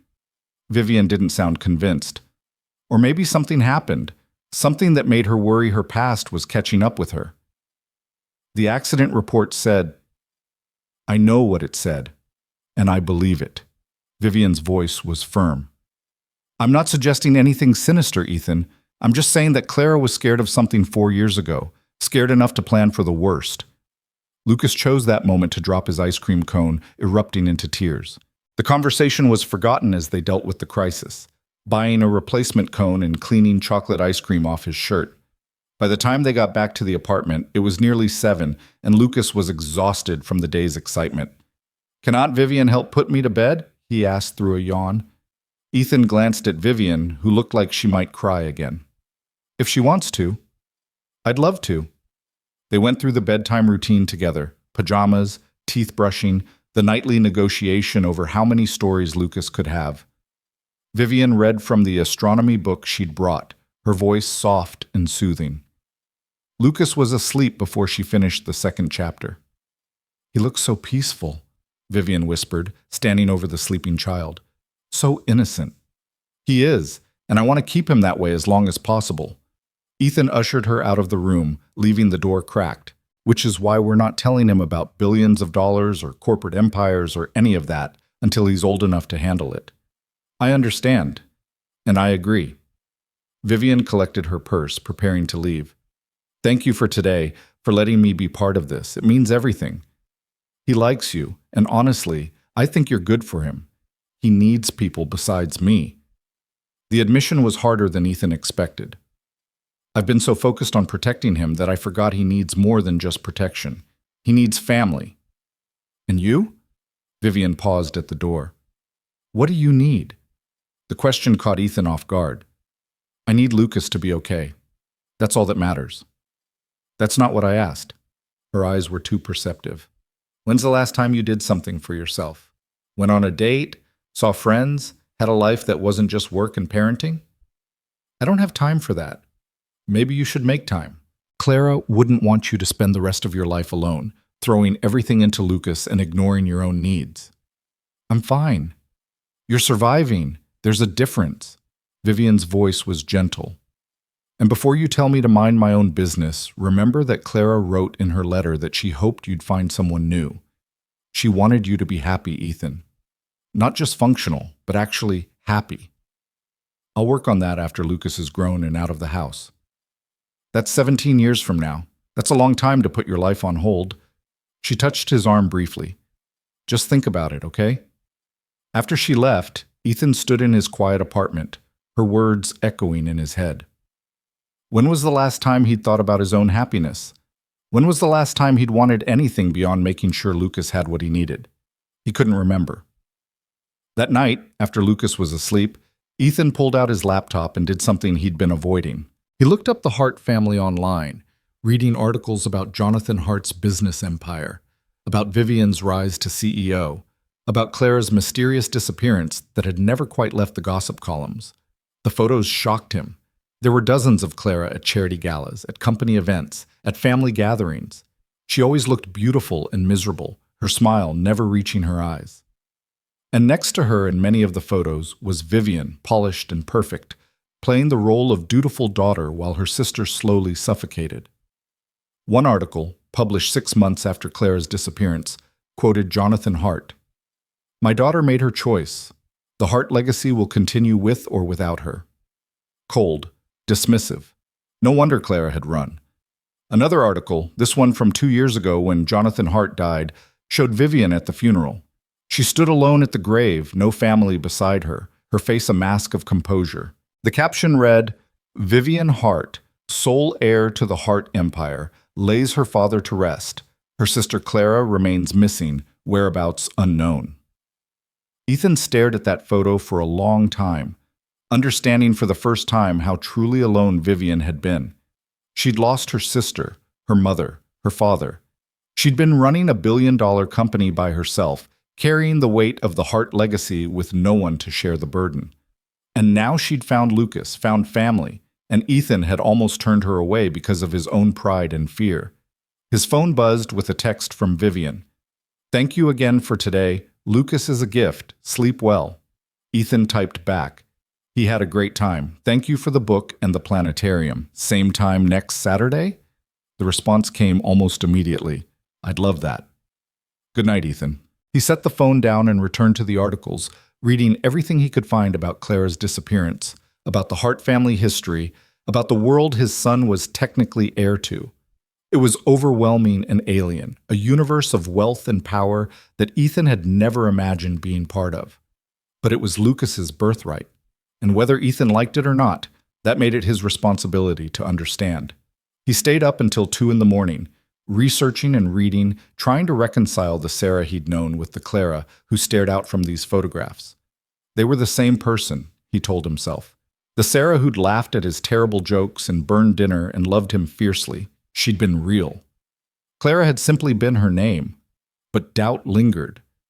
Because the woman in these photos looked nothing like the Sarah he'd married. She looked trapped, desperate, broken. And Ethan couldn't help wondering which version had been the performance and which had been real. Or if maybe both had been true, in their own complicated way. The following weeks fell into a rhythm that felt almost normal. Vivian came over every Saturday, always bringing something thoughtful. A book Lucas had mentioned wanting, tickets to a museum, once a telescope that made Ethan uncomfortable until Lucas's sheer joy at seeing the moon's craters made him swallow his objections. They developed routines. Breakfast at the diner where Sarah had once worked, afternoons at the park, evenings reading together on Ethan's worn couch. Lucas blossomed under the attention, his naturally curious nature finding a willing audience in Vivian. She never talked down to him, never dismissed his questions as childish, and she had a way of explaining complex things that made Lucas feel smart rather than small. Ethan watched them together and felt something complicated stirring in his chest. Gratitude mixed with grief, relief tangled with guilt. Because the more time he spent with Vivian, the more he saw Clara in her mannerisms. The way she tilted her head when concentrating. The unconscious habit of tucking hair behind her ear. The exact cadence of her laugh when Lucas said something unexpectedly funny. It was like living with a ghost, except the ghost was real, and sitting on his couch, helping his son with homework. It was the 5th Saturday of their new arrangement when things shifted. Lucas had fallen asleep early after a particularly exhausting day at a science museum, leaving Ethan and Vivian alone in the small living room with the awkwardness that sometimes descended when they weren't focusing on the child between them. "I've been thinking about the trust fund," Ethan said, breaking the silence. "Clara's $5 million. I want to set it up for Lucas's education and future, like she intended, but I'd like your help navigating the legal side." Vivian looked surprised. "Of course, I can connect you with my financial advisors. They're very good. I also want to start putting money aside for my own income. Even if it's not much, I need Lucas to see that I'm contributing, that I'm not just living off his mother's money. Ethan, you're raising him alone while working full-time. That's contributing more than any amount of money could. Maybe, but I need to feel like I'm pulling my weight. He ran his hands through his hair, a gesture he'd started making more often lately. It's hard, accepting that Sarah, Clara, had all this wealth the whole time we were struggling. Part of me is grateful she set up the trust, but part of me is angry that she let us live paycheck to paycheck when she could have made everything easier. She was protecting you. Vivian's voice was gentle. If she'd used heart money, my father could have traced it, could have found her. Your father's been dead for 5 years. She could have told me the truth after he died. Could she? Vivian leaned forward, her eyes intense. By that point, she'd been living as Sarah Cole for 8 years. The lie had become her reality. How do you suddenly tell your husband that everything he knows about you is false? Where do you even start that conversation? Ethan wanted to argue, but he couldn't, because Vivian was right. The longer Clara had maintained the deception, the harder it would have become to reveal the truth. Each passing year would have made the confession more impossible, the fear of losing everything more paralyzing. I just wish she'd trusted me, he said quietly. I would have understood. I would have kept her secret. I'm sure she knew that intellectually, but fear doesn't respond to logic. Vivian's voice carried the weight of experience. I watched Clara live in fear of our father for 22 years. That kind of terror doesn't just disappear because the threat is gone. It becomes part of who you are. They sat in silence for a moment, the shared grief for the same woman creating a strange intimacy between them.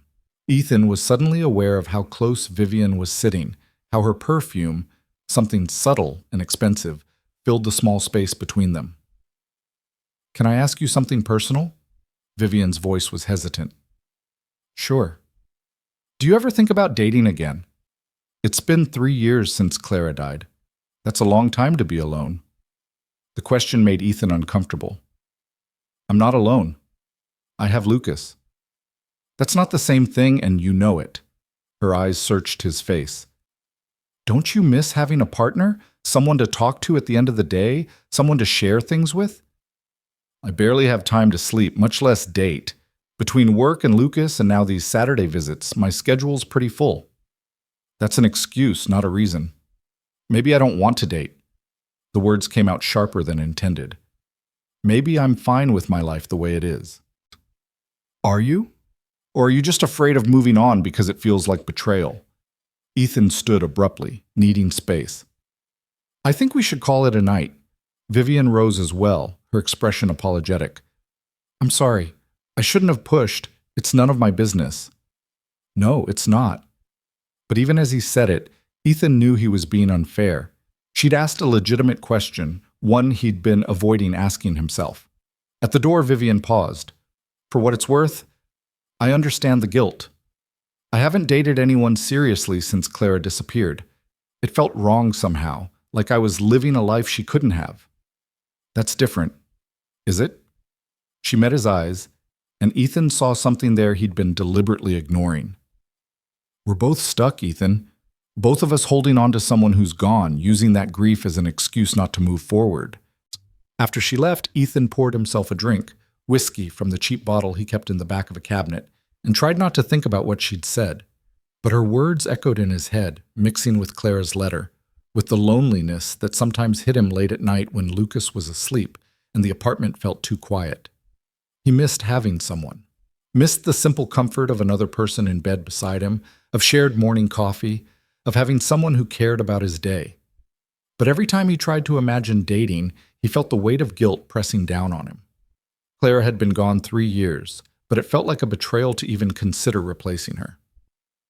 The next week passed in a blur of deliveries and daycare pickups and the mundane chaos of single parenting. Lucas had started asking more questions about his mother, prompted by Vivian's stories and the photographs she kept sharing. Ethan tried to answer honestly without revealing too much, walking a tightrope between truth and age-appropriate information. Was Mommy rich like Aunt Vivian? Lucas asked one night during dinner. Ethan nearly choked on his pasta. What makes you ask that? Aunt Vivian lives in a really big house, and she has nice things, and she said she and Mommy grew up together, so I thought maybe they were both rich. They came from a wealthy family, yeah, but your mom chose to live simply. She didn't care about money or big houses. Why not? Because she cared about other things more, like being happy and being free to make her own choices and being with people she loved. Ethan chose his words carefully. Sometimes people who have a lot of money find out it doesn't make them happy. Your mom figured that out early.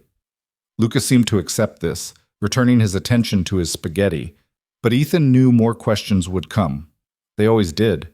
Saturday arrived again, and with it Vivian carrying a bag of groceries instead of her usual gift. "I thought maybe I could cook dinner for you two tonight," she said, almost shyly. "If that's okay, I know you usually do pizza on Saturdays." "You can cook?" The question came out before Ethan could stop it. Vivian laughed. "I'm not completely useless domestically. I had to learn after my parents died and the house staff retired. It was either learn to cook or live on takeout forever." Lucas was immediately excited by the prospect of anything different from their usual routine. "Can you make spaghetti? Real spaghetti, not from a box?" "I can make spaghetti with homemade sauce and fresh pasta. How does that sound?" "Amazing!" Ethan watched Vivian move around his small kitchen with surprising confidence, chopping vegetables and boiling water, occasionally asking where he kept various utensils. She dressed more casually than usual, jeans and a simple blouse, and without her usual armor of designer clothes and perfect makeup, she looked younger, more approachable. "Clara taught me to make this sauce," she said, stirring tomatoes and herbs in a pot. "It was one of the few things we did together that Father approved of. He thought cooking was a useful skill for hosting dinner parties. But Clara used it differently," Ethan guessed. "She used to make huge batches and give it away to homeless shelters. Said if she had to learn fancy cooking, she'd at least use it for something good." Vivian's smile was sad. Father never found out. He would have been furious. Hearts don't associate with charity cases, only prestigious foundations. Lucas was sitting at the kitchen table, supposedly doing homework, but actually watching Vivian cook with rapt attention. "Aunt Vivian, did you and Mommy fight a lot?" "Sometimes. Most siblings do." Vivian didn't break her stirring rhythm. "We were very different people. I liked following rules and your mom liked breaking them, but we loved each other, even when we didn't understand each other." "I wish I had a sibling," Lucas said wistfully. "Then I'd have someone to fight with." The words hit Ethan like a punch. He'd never thought about giving Lucas a sibling, never even considered dating seriously enough to imagine that future. His son would grow up alone, an only child with no extended family except the aunt who'd appeared out of nowhere. Dinner was surprisingly good, better than anything Ethan had made in years. They ate at the small table, Lucas chattering about school while Vivian and Ethan exchanged glances over his head. There was something domestic about the scene, something that felt dangerously like family. After Lucas went to bed, Vivian helped clean up despite Ethan's protests. They worked in comfortable silence, falling into an easy rhythm of washing and drying dishes. "Thank you for dinner," Ethan said. "You didn't have to do that." "I wanted to. It felt nice cooking for people again. I usually just eat whatever the chef prepares at the house." She dried the last plate carefully. "It's lonely, eating by yourself in that big dining room every night. You could hire more staff, have people around. That's not the same as having family." Vivian set down the dish towel and turned to face him. "Can I be honest about something?" "You're always honest." "I'm falling in love with Lucas." The words came out in a rush. "Not in a creepy way. I just mean he's my nephew and he's wonderful and I look forward to Saturdays all week. And the thought of ever losing access to him terrifies me." "You're not going to lose access to him." Ethan was surprised by how much he meant it. "Your family. You're his aunt. That's not going to change." "But what if you meet someone? What if you remarry and your new wife doesn't want me around? What if Lucas grows up and decides he doesn't need some random rich aunt in his life?" "Then we'll deal with it. But right now, today, you're important to him, to both of us." The admission felt significant. "I know I was resistant at first, and I'm sorry for that. But you've been good for Lucas. He's happier when you're around." "And you?" Vivian's voice was quiet. "Am I good for you too?" The question hung in the air between them, loaded with implications Ethan wasn't ready to examine. You're good for our family. That's what matters. Something flickered in Vivian's expression. Disappointment, maybe, or resignation. But she smiled and collected her purse. I should go. Same time next week? Actually, I was thinking maybe we could do something different. Lucas has a school play on Wednesday night. He's a tree in the forest scene. Would you want to come? Vivian's face lit up with such genuine joy that Ethan felt his chest tighten. I'd love that. Text me the details? After she left, Ethan sat in the dark living room and tried to understand what was happening. Somewhere along the way, Vivian had stopped being just Lucas's aunt and had become something more complicated. A friend, maybe? Or something that could become more than friendship if he let it. But that was impossible. She was Clara's sister, his dead wife's sister. The wrongness of even thinking about Vivian in romantic terms made his skin crawl with guilt. Except it didn't, not really. And that was the most terrifying part. The school play was everything elementary school productions were supposed to be. Chaotic, adorable, and slightly too long. Lucas stood perfectly still as his tree, occasionally swaying when the narrator mentioned wind. Ethan and Vivian sat together in the audience, both recording on their phones, both applauding perhaps too enthusiastically when Lucas's scene ended. He was the best tree there, Vivian whispered. Definitely. Most realistic swaying. They grinned at each other in the darkness, and Ethan felt something shift. A warmth that had nothing to do with the stuffy auditorium, a connection that went beyond their shared love for Lucas. After the play, they took Lucas for ice cream to celebrate his theatrical debut. He was flying high on the attention, talking a mile a minute about how nervous he'd been and how the girl next to him had forgotten her lines and how Mr. Peterson, the drama teacher, had said they all did great. I'm so proud of you, Vivian said, and Lucas beamed. Will you come to my next play? In the spring? I'm going to try out for a speaking part. I wouldn't miss it for the world. Watching them together, Ethan felt the last of his resistance crumbling. Vivian wasn't trying to replace Clara or take over their lives. She was just trying to be family, to fill the lonely spaces in all their lives with connection and care. That night, after dropping Vivian at her car and getting Lucas home and settled, Ethan did something he'd been avoiding. He called his mother. Ethan, is everything okay? It's late there. His mother's voice was worried. He didn't usually call except on Sundays. Everything's fine, Mom. I just needed to talk to you about something. Is it Lucas? Is he sick? No, Lucas is great. Actually, that's kind of what I'm calling about. Ethan took a deep breath. Do you remember how Sarah said she didn't have any family? Of course, poor girl, all alone in the world. She lied. She had a sister, a whole wealthy family she was hiding from. The story came pouring out, Clara's true identity, Vivian's appearance, the DNA test, the trust fund, all of it. His mother listened without interrupting, which Ethan appreciated. When he finally finished, there was a long silence. My God, she said finally, that poor child running from her own family like that. That's your reaction? Not that she lied to all of us? She did what she had to do to survive, honey. I can't fault her for that. His mother's voice was gentle. And it sounds like this Vivian woman is trying to make amends for whatever drove Clara away. She is. She's been wonderful with Lucas, with both of us. Ethan hesitated. That's actually why I'm calling. I'm feeling confused about some things. What kind of confused? The kind where I might be developing feelings for my dead wife's sister. The words came out in a rush. Which is wrong, right? That's wrong. His mother was quiet for a moment. Is she developing feelings for you too? I don't know, maybe. There are moments where it feels like there's something there, but I might be imagining it. And how does that make you feel? When you think something might be there? Guilty, like I'm betraying Sarah's memory. Ethan rubbed his eyes, but also kind of hopeful, which makes me feel even more guilty. Ethan, honey, you're allowed to move on. Sarah's been gone for 3 years. You're allowed to want companionship, to want love again. But with her sister, that feels wrong. Why? Because society says so? His mother's voice was firm. Or because you genuinely think Sarah would be upset? Ethan thought about Clara's letter, about her explicit wish that he find someone new. She wrote that she wanted me to move on, to find happiness again. Then maybe you should listen to her. But what if I'm just transferring my feelings for Sarah onto Vivian because she looks like her?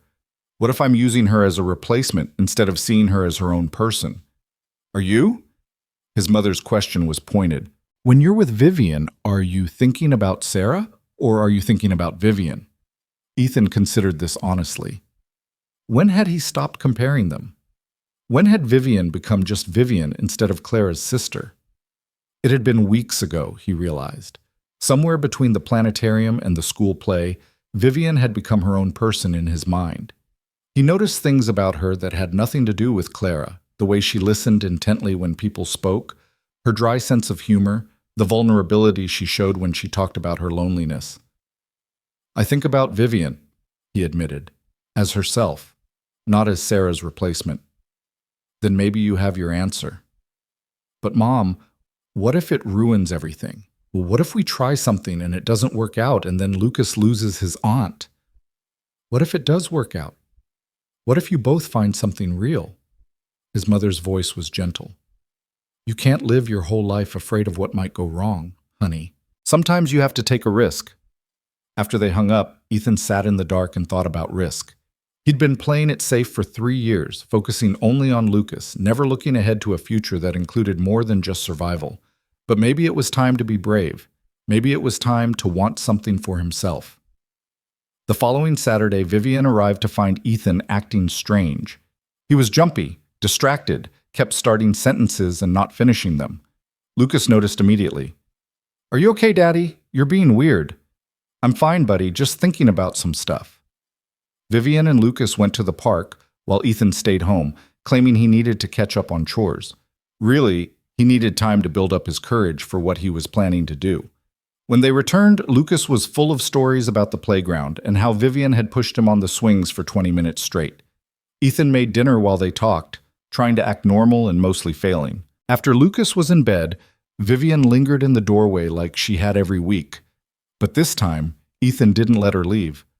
Can we talk? His heart was pounding. About something that's not Lucas? Vivian's expression shifted from surprise to wariness. Of course. They sat on the couch, the same place they'd sat dozens of times before, but everything felt different now, charged with possibility and danger. I've been thinking about what you said a few weeks ago, about both of us being stuck. Ethan forced himself to meet her eyes. You were right. I've been using grief as an excuse not to move forward. Ethan, I shouldn't have said that. It was overstepping. No, I needed to hear it, because the truth is, I am lonely. I do miss having someone. And lately I've been thinking... He stopped, the words catching in his throat. Vivian's hand found his, her touch gentle. What have you been thinking? That maybe I've been developing feelings for you. The confession came out barely above a whisper. And I don't know if that's real, or if I'm just desperate for connection, or if I'm projecting Clara onto you because you look like her. But I think about you when you're not here. I look forward to Saturdays more than I should. And tonight, right now, all I want to do is... He didn't finish the sentence. Instead, he leaned forward, drawn by something stronger than logic or fear. Vivian met him halfway, her breath catching as the space between them disappeared. Their lips were inches apart when reality crashed down on both of them. They jerked away from each other simultaneously, Ethan standing so fast he nearly knocked over the coffee table. Vivian pressing her hands to her face in horror. "Oh God," she whispered. "What are we doing?" "I don't know. I'm sorry. I shouldn't have... No, I wanted..." She cut herself off, looking stricken. "This is wrong. This is so wrong." "It's Clara." Ethan's voice was hollow. "She's between us. She's always going to be between us. She's my sister, my dead sister. And you're her husband, her widower." Vivian was shaking. How could we even think about... I know, it's wrong. But even as Ethan said it, part of him wanted to reach for her again, to finish what they'd started, which made it even worse. Vivian grabbed her purse, her movements jerky with panic. "I need to go. I need to think. I can't be here right now." "Vivian, wait. I'll call you. About next Saturday. Or maybe I shouldn't come next Saturday. Maybe we need space. She was backing toward the door, her eyes wild. I'm sorry. I'm so sorry. She was gone before Ethan could respond, the door closing with a quiet click that sounded like an ending. Ethan sank onto the couch and put his head in his hands. What had he done? He'd destroyed the one good thing Lucas had found since Sarah died, ruined the fragile family they'd been building, all because he couldn't control himself for 5 more seconds. His phone stayed silent all night, all the next day. By Monday, Ethan was convinced he'd never hear from Vivian again, that she'd cut them off completely to escape the uncomfortable situation he'd created. Then Tuesday afternoon, his phone rang. I can't stop thinking about it, Vivian said without preamble. About almost kissing you. About how much I wanted to. Me too, Ethan admitted. This is impossible, right? We can't do this. It's too complicated, too wrong. Yeah, but I can't stop thinking about you. Her voice cracked. God, what kind of person does that make me? Wanting my dead sister's husband? The same kind of person I am, apparently. They sat in silence on the phone, both thinking the same thing neither wanted to say. I'm not coming this Saturday, Vivian finally said, or next Saturday. I need time to sort out my feelings, to figure out what's real and what's just grief and loneliness. Okay? The disappointment was crushing. What about Lucas? Tell him I'm traveling for work, that I'll call him when I can. Her voice wavered. I'm not abandoning him, Ethan. I just need space from you, from this situation. I understand. Do you? Because I'm not sure I do. I'm not sure I understand anything anymore. She took a shaky breath. I spent 13 years missing Clara, grieving her, and now I find out she had this whole life, this family, and I'm falling for the man she loved. How is that even happening? I don't know. Ethan's own voice was rough. But I know I can't stop it. We have to stop it. For Lucas, for Claire's memory, for our own sanity. You're right. So we agree. We take a break. We figure ourselves out. And then maybe, eventually, we can go back to just being family. Just being family, Ethan repeated, the words tasting like ash. After they hung up, Ethan sat in his empty apartment and wondered how he'd managed to fall for the one person in the world who was completely off limits. Clara's sister, Lucas's aunt. The woman who looked at him with Clara's eyes but was entirely, devastatingly herself. He'd promised to move on, to find happiness again. But he'd never imagined it would be this complicated, this painful, this impossible. The weeks that followed felt like moving through fog. Ethan went through the motions, work, daycare pickup, dinner, bedtime, but everything had a hollow quality, like he was watching his own life from a distance. Lucas kept asking about Aunt Vivian, accepting the work travel excuse at first, but growing more skeptical as the days stretched into weeks. When is she coming back? Lucas asked for the 10th time, pushing his chicken nuggets around his plate. I don't know, buddy. Her work trip is taking longer than expected. Can we call her? I want to tell her about my spelling test. I got 100%. That's great, Lucas. I'm really proud of you. Ethan avoided the question about calling. Vivian had sent a few texts checking on Lucas, but their communication had been stilted, careful, nothing like the easy friendship they'd developed. You're sad, Lucas observed with the blunt honesty of children. You've been sad since Aunt Vivian left. I'm not sad, just tired from work. You're sad the same way you were sad after Mommy died. You smile, but your eyes don't smile. The observation cut deeper than it should have. Ethan set down his fork. Sometimes grown-ups have complicated feelings, buddy. But I promise I'm okay, and I promise Aunt Vivian will come back when she can. Do you promise? Or just regular promise? Promise. But Ethan wasn't sure he believed it himself. 3 weeks had passed since that almost kiss, and the silence between them had grown heavier with each passing day. He'd started drafting texts to her a dozen times, always deleting them before hitting send. What was there to say? That he missed her? That he couldn't stop thinking about her? That the guilt was eating him alive, but the wanting wouldn't go away? On a Thursday evening, 4 weeks after their last conversation, Ethan's phone rang with Vivian's number. His heart jumped into his throat as he answered. Hi. Hi. Her voice sounded tired. How's Lucas? Missing you? He got 100% on his spelling test. That's wonderful. Tell him I'm proud of him. A pause. How are you? Surviving? You? Same. Another pause, longer this time. I've been seeing a therapist, trying to sort through everything. That's good. That's really good. She asked me something interesting. She asked if I was attracted to you because you loved Clara, or if I was attracted to you despite the connection to Clara. Vivian's voice was careful, measured. I've been thinking about that question a lot. And? Ethan's mouth was dry. And I think it's both. I think part of me is drawn to you because you represent Clara's happiness, this life she built that I never got to be part of. But I'm also drawn to you because you're kind and patient and you're an incredible father. Because you make me laugh. Because when I'm with you, I feel less alone. Ethan closed his eyes. Lucas's voice from the other room, a reminder of all the reasons this conversation was dangerous. Vivian, I know all the reasons this is impossible. Believe me, I've listed them to my therapist every week, but I can't make the feelings go away just because they're inconvenient. What do we do? I don't know. But I miss Lucas, and I miss you, and I hate that I'm missing his childhood because I'm too much of a coward to face this situation. You're not a coward. You're being smart, protecting everyone. Am I? Or am I running away just like Clara did, except from different things? Vivian's voice cracked. My therapist said something else.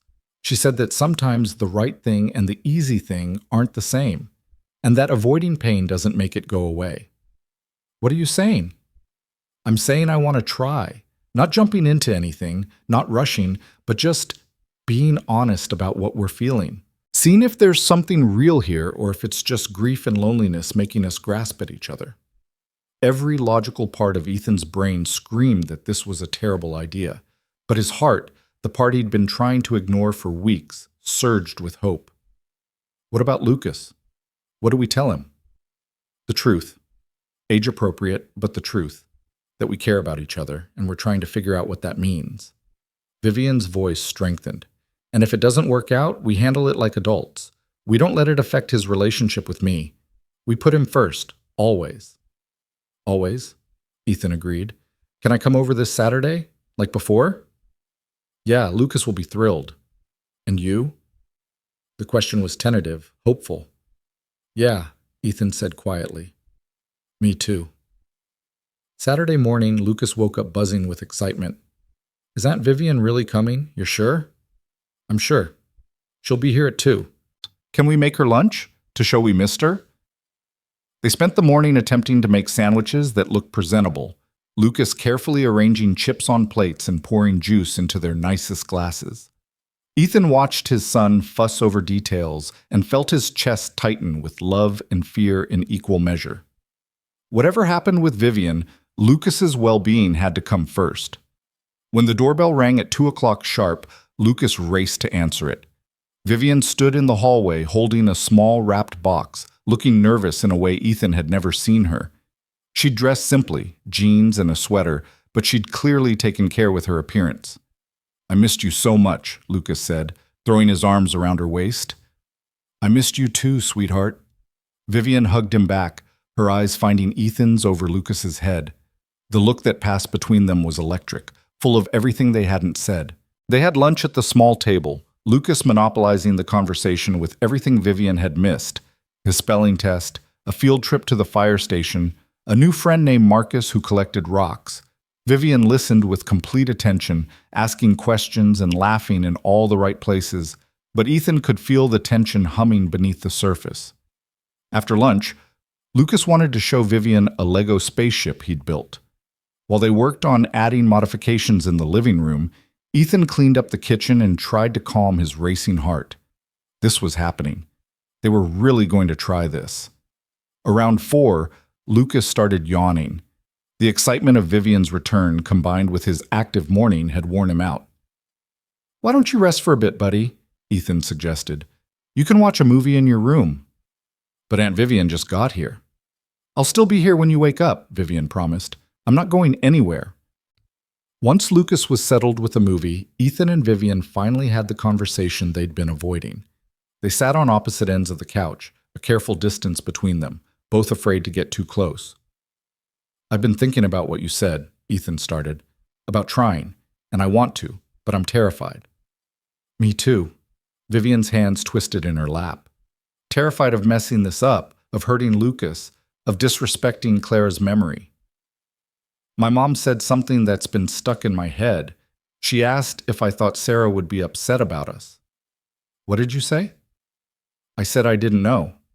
But then I went back and read Clara's letter again, really read it, and she was explicit. She wanted me to move on. She wanted me to find someone new." "But did she mean her sister?" Vivian's voice was pained. "That feels like a stretch." "Maybe. Or maybe she knew you better than anyone.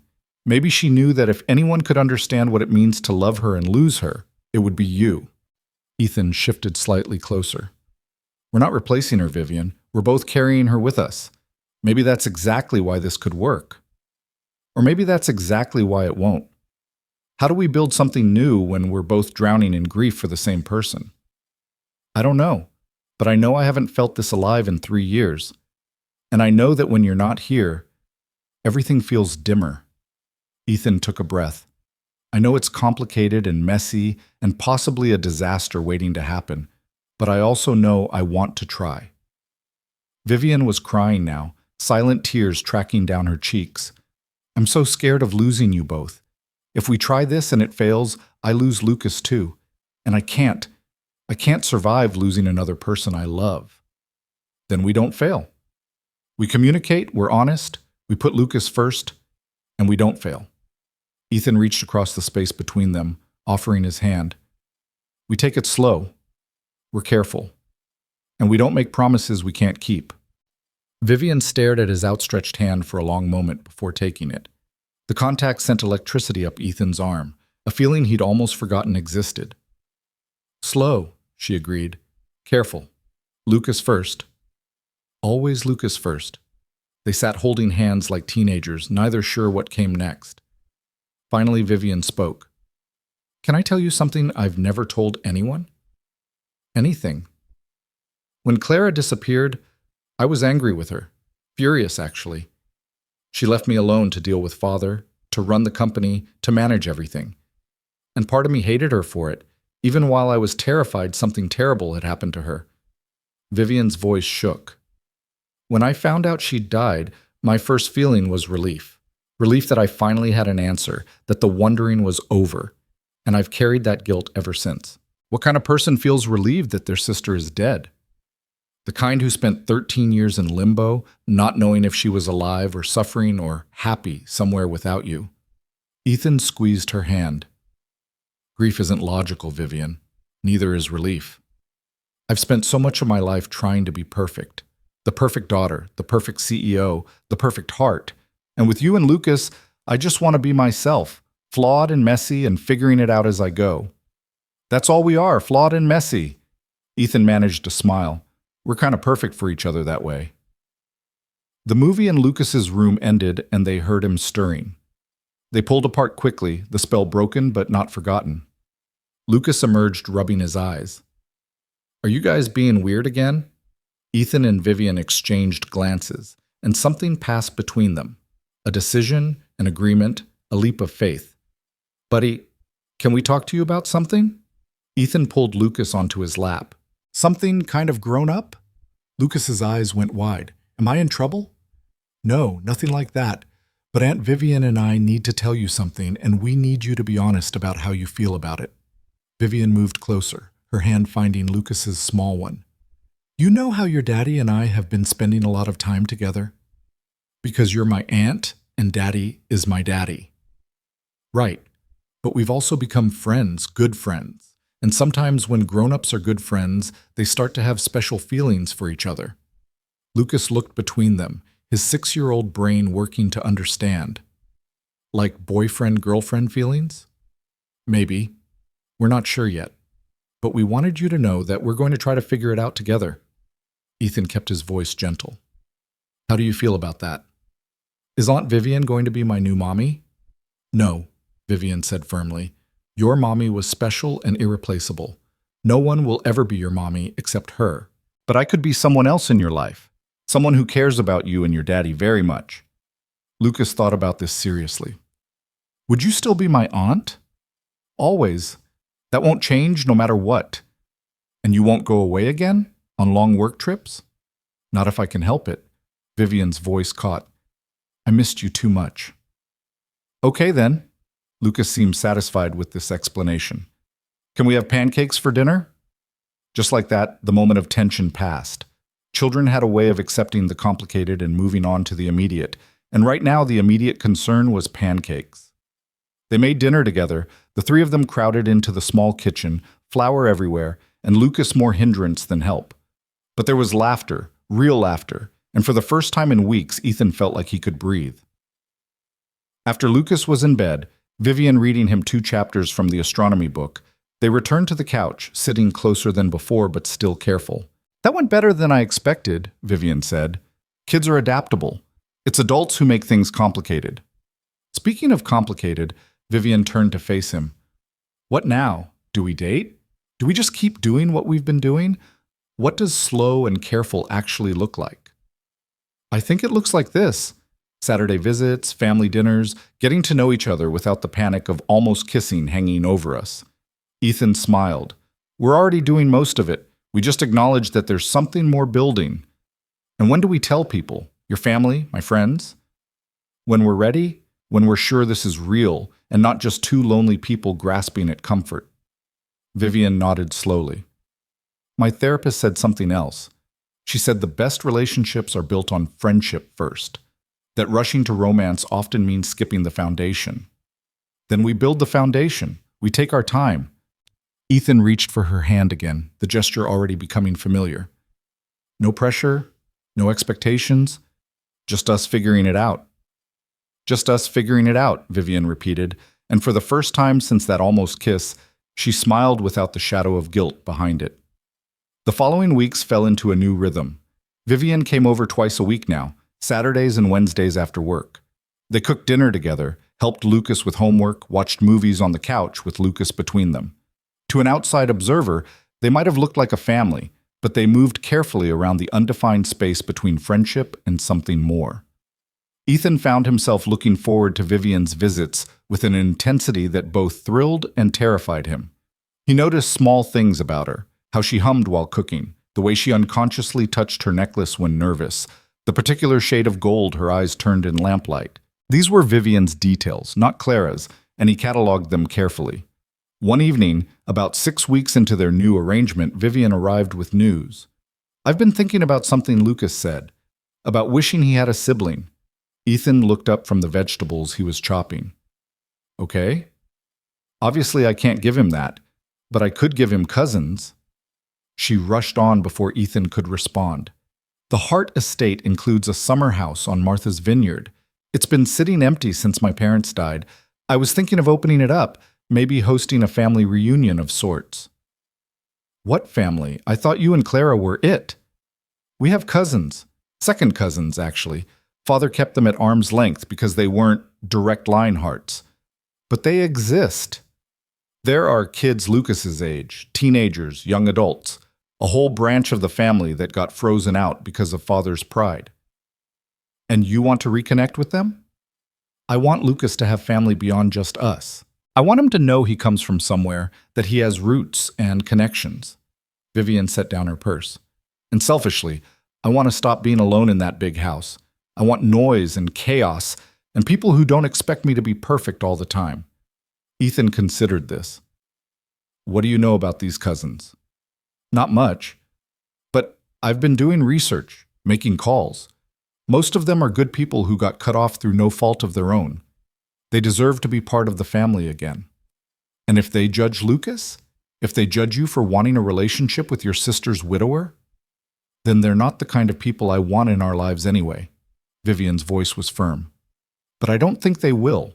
From what I've learned, most of them hated my father. They'll probably be thrilled that I'm finally breaking free of his controlling legacy.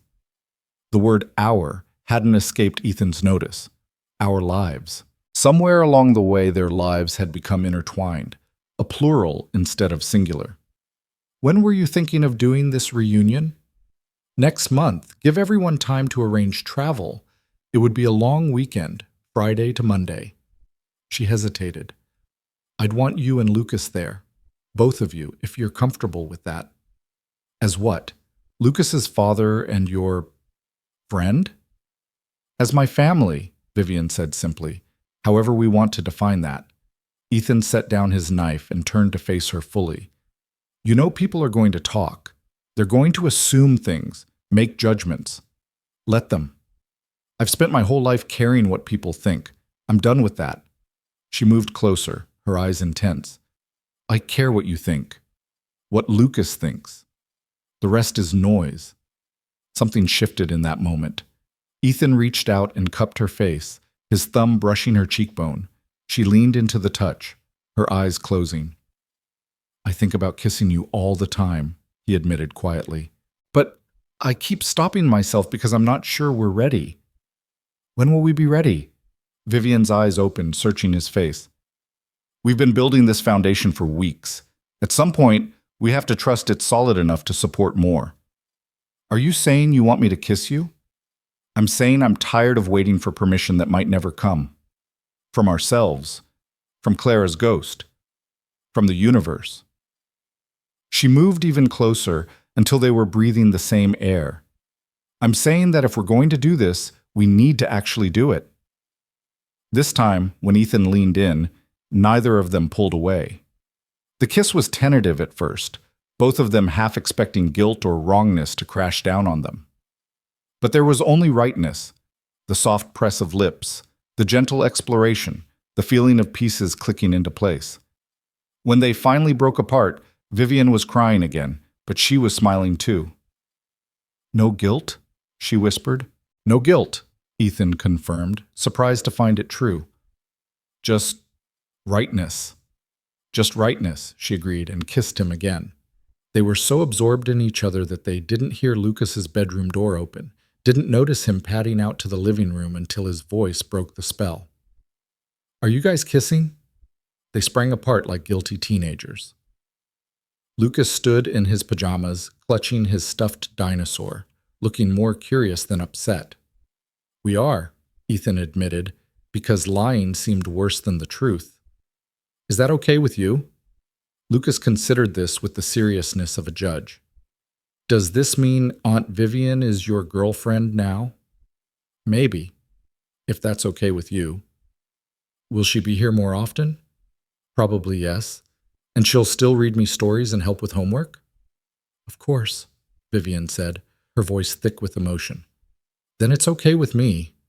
Lucas climbed onto the couch between them, settling in like he belonged there.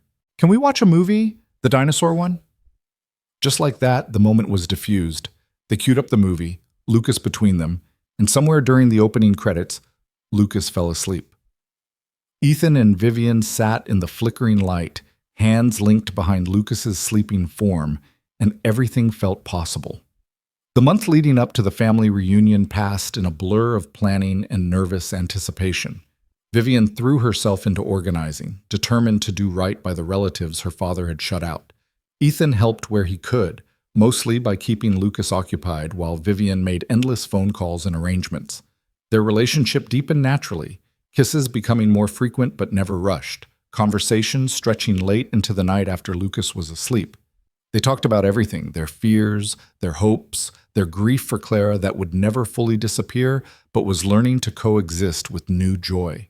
One night, 2 weeks before the reunion, Vivian brought up the safe deposit box. Have you thought about when you'll give Lucas the materials Clara left for him? Not until he's older, 12 at least, maybe later. Ethan had thought about this a lot. He's too young to understand the complexity of what she did. Can I ask what's in it, or is that too personal? I don't know. I haven't opened it yet. At Vivian's surprised look, he shrugged. I've been too afraid. Whatever's in there, it's Clara's final words about her family, about why she left. What if it changes how I see everything? Would that be so terrible? Having a fuller picture? I guess not. Ethan ran his hands through his hair. Do you want to go with me? To Seattle? To open the box? Are you sure? That feels like something deeply personal. You're part of this now. part of us. And whatever's in that box, it's your family history too. He reached for her hand. Plus, I don't want to do it alone. They flew to Seattle the following weekend, Lucas staying with Ethan's parents. The trip felt significant, like they were crossing a threshold together. At the bank, a clerk led them to a small private room and brought the safe deposit box. It was larger than Ethan expected, heavy with whatever secrets it contained. "Do you want me to wait outside?" Vivian asked. "No. Stay." Ethan took a breath and opened the box. Inside were several items: a thick manila envelope, a smaller sealed letter addressed to Lucas, a USB drive, and a jewelry box. Ethan opened the jewelry box first, finding a necklace he recognized. Clara had worn it in some of the childhood photos Vivian had shown him. "This was hers," Vivian said softly, touching the delicate chain. "Mother gave it to her for her 16th birthday. I thought she'd thrown it away when she left. She kept pieces of her old life, pieces of you." Ethan handed her the necklace. "Maybe you should have it until Lucas is old enough." Vivian clutched it to her chest, overcome. They moved on to the manila envelope, which contained newspaper clippings, legal documents, and what appeared to be a journal Clara had kept during her first year away from the Hart family. The journal entries were raw, painful to read. Clara had been terrified those first months, constantly looking over her shoulder, afraid of being found. But there was also joy in the entries, the freedom of choosing her own clothes, her own food, her own schedule, the simple pleasure of being nobody. The USB drive contained videos, dozens of them, time-stamped from before Lucas was born through a week before Clara's death. Ethan's hands shook as he plugged it into his laptop. The first video showed Clara, looking younger than Ethan remembered, sitting in their old apartment. "Hi, baby," she said to the camera, and Ethan realized she was talking to Lucas, to a future version of their son. "You're not born yet, but you will be in about 6 months. And someday, when you're old enough to understand, your daddy is going to show you this." They watched video after video, Clara talking to the son who would grow up without her. She told him about her family, about why she'd left, about meeting Ethan, and falling in love. She was honest about her lies, but also honest about her happiness. In the final video, recorded a week before her death, Clara looked tired but content. "I hope you never have to watch these videos, Lucas. I hope I'm there to tell you all of this in person. But if you're watching this, it means something happened to me." She smiled sadly. "I want you to know that every choice I made, leaving my family, creating a new identity, lying about who I was, I made because I wanted to be free. And I was free, baby. With you and your daddy, I was free." She paused, seeming to gather her thoughts. "I also want you to know about Vivian, your aunt. She tried to protect me when we were kids, and I repaid her by disappearing without a word. If she's found you, if she's in your life, please don't shut her out. She deserves to be loved, to have family. And you deserve to know the part of me that came from her." Clara leaned closer to the camera. "One more thing. If your daddy hasn't found someone new, tell him I said to stop being stubborn. Tell him that being alone isn't noble, it's just lonely. And tell him I want him to be happy more than I want him to be faithful to my memory." The video ended. Ethan and Vivian sat in silence, both crying. "She knew," Vivian finally said. "Somehow she knew this might happen. Or she just knew us, knew that we'd both be stubborn and guilty and too afraid to reach for happiness." Ethan closed the laptop carefully. "She gave us permission, both of us. Does that make it easier or harder?" "Easier, I think, because now it's not just about what we want. It's about honoring what she wanted for us." They spent the rest of the day in Seattle, walking through Pike Place Market and along the waterfront, talking through everything they'd learned. By the time they flew home that evening, something had settled between them, a peace, an acceptance, a sense of moving forward with Clara's blessing rather than against her memory. The family reunion arrived with perfect late summer weather. Martha's vineyard was beautiful, the Hart summer house even more impressive than Vivian's mansion.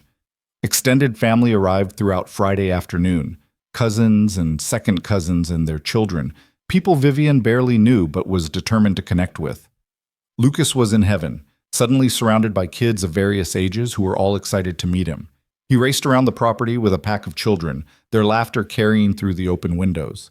Ethan watched from the porch, Vivian beside him, her hand in his. They decided to be open about their relationship this weekend, to let people draw their own conclusions.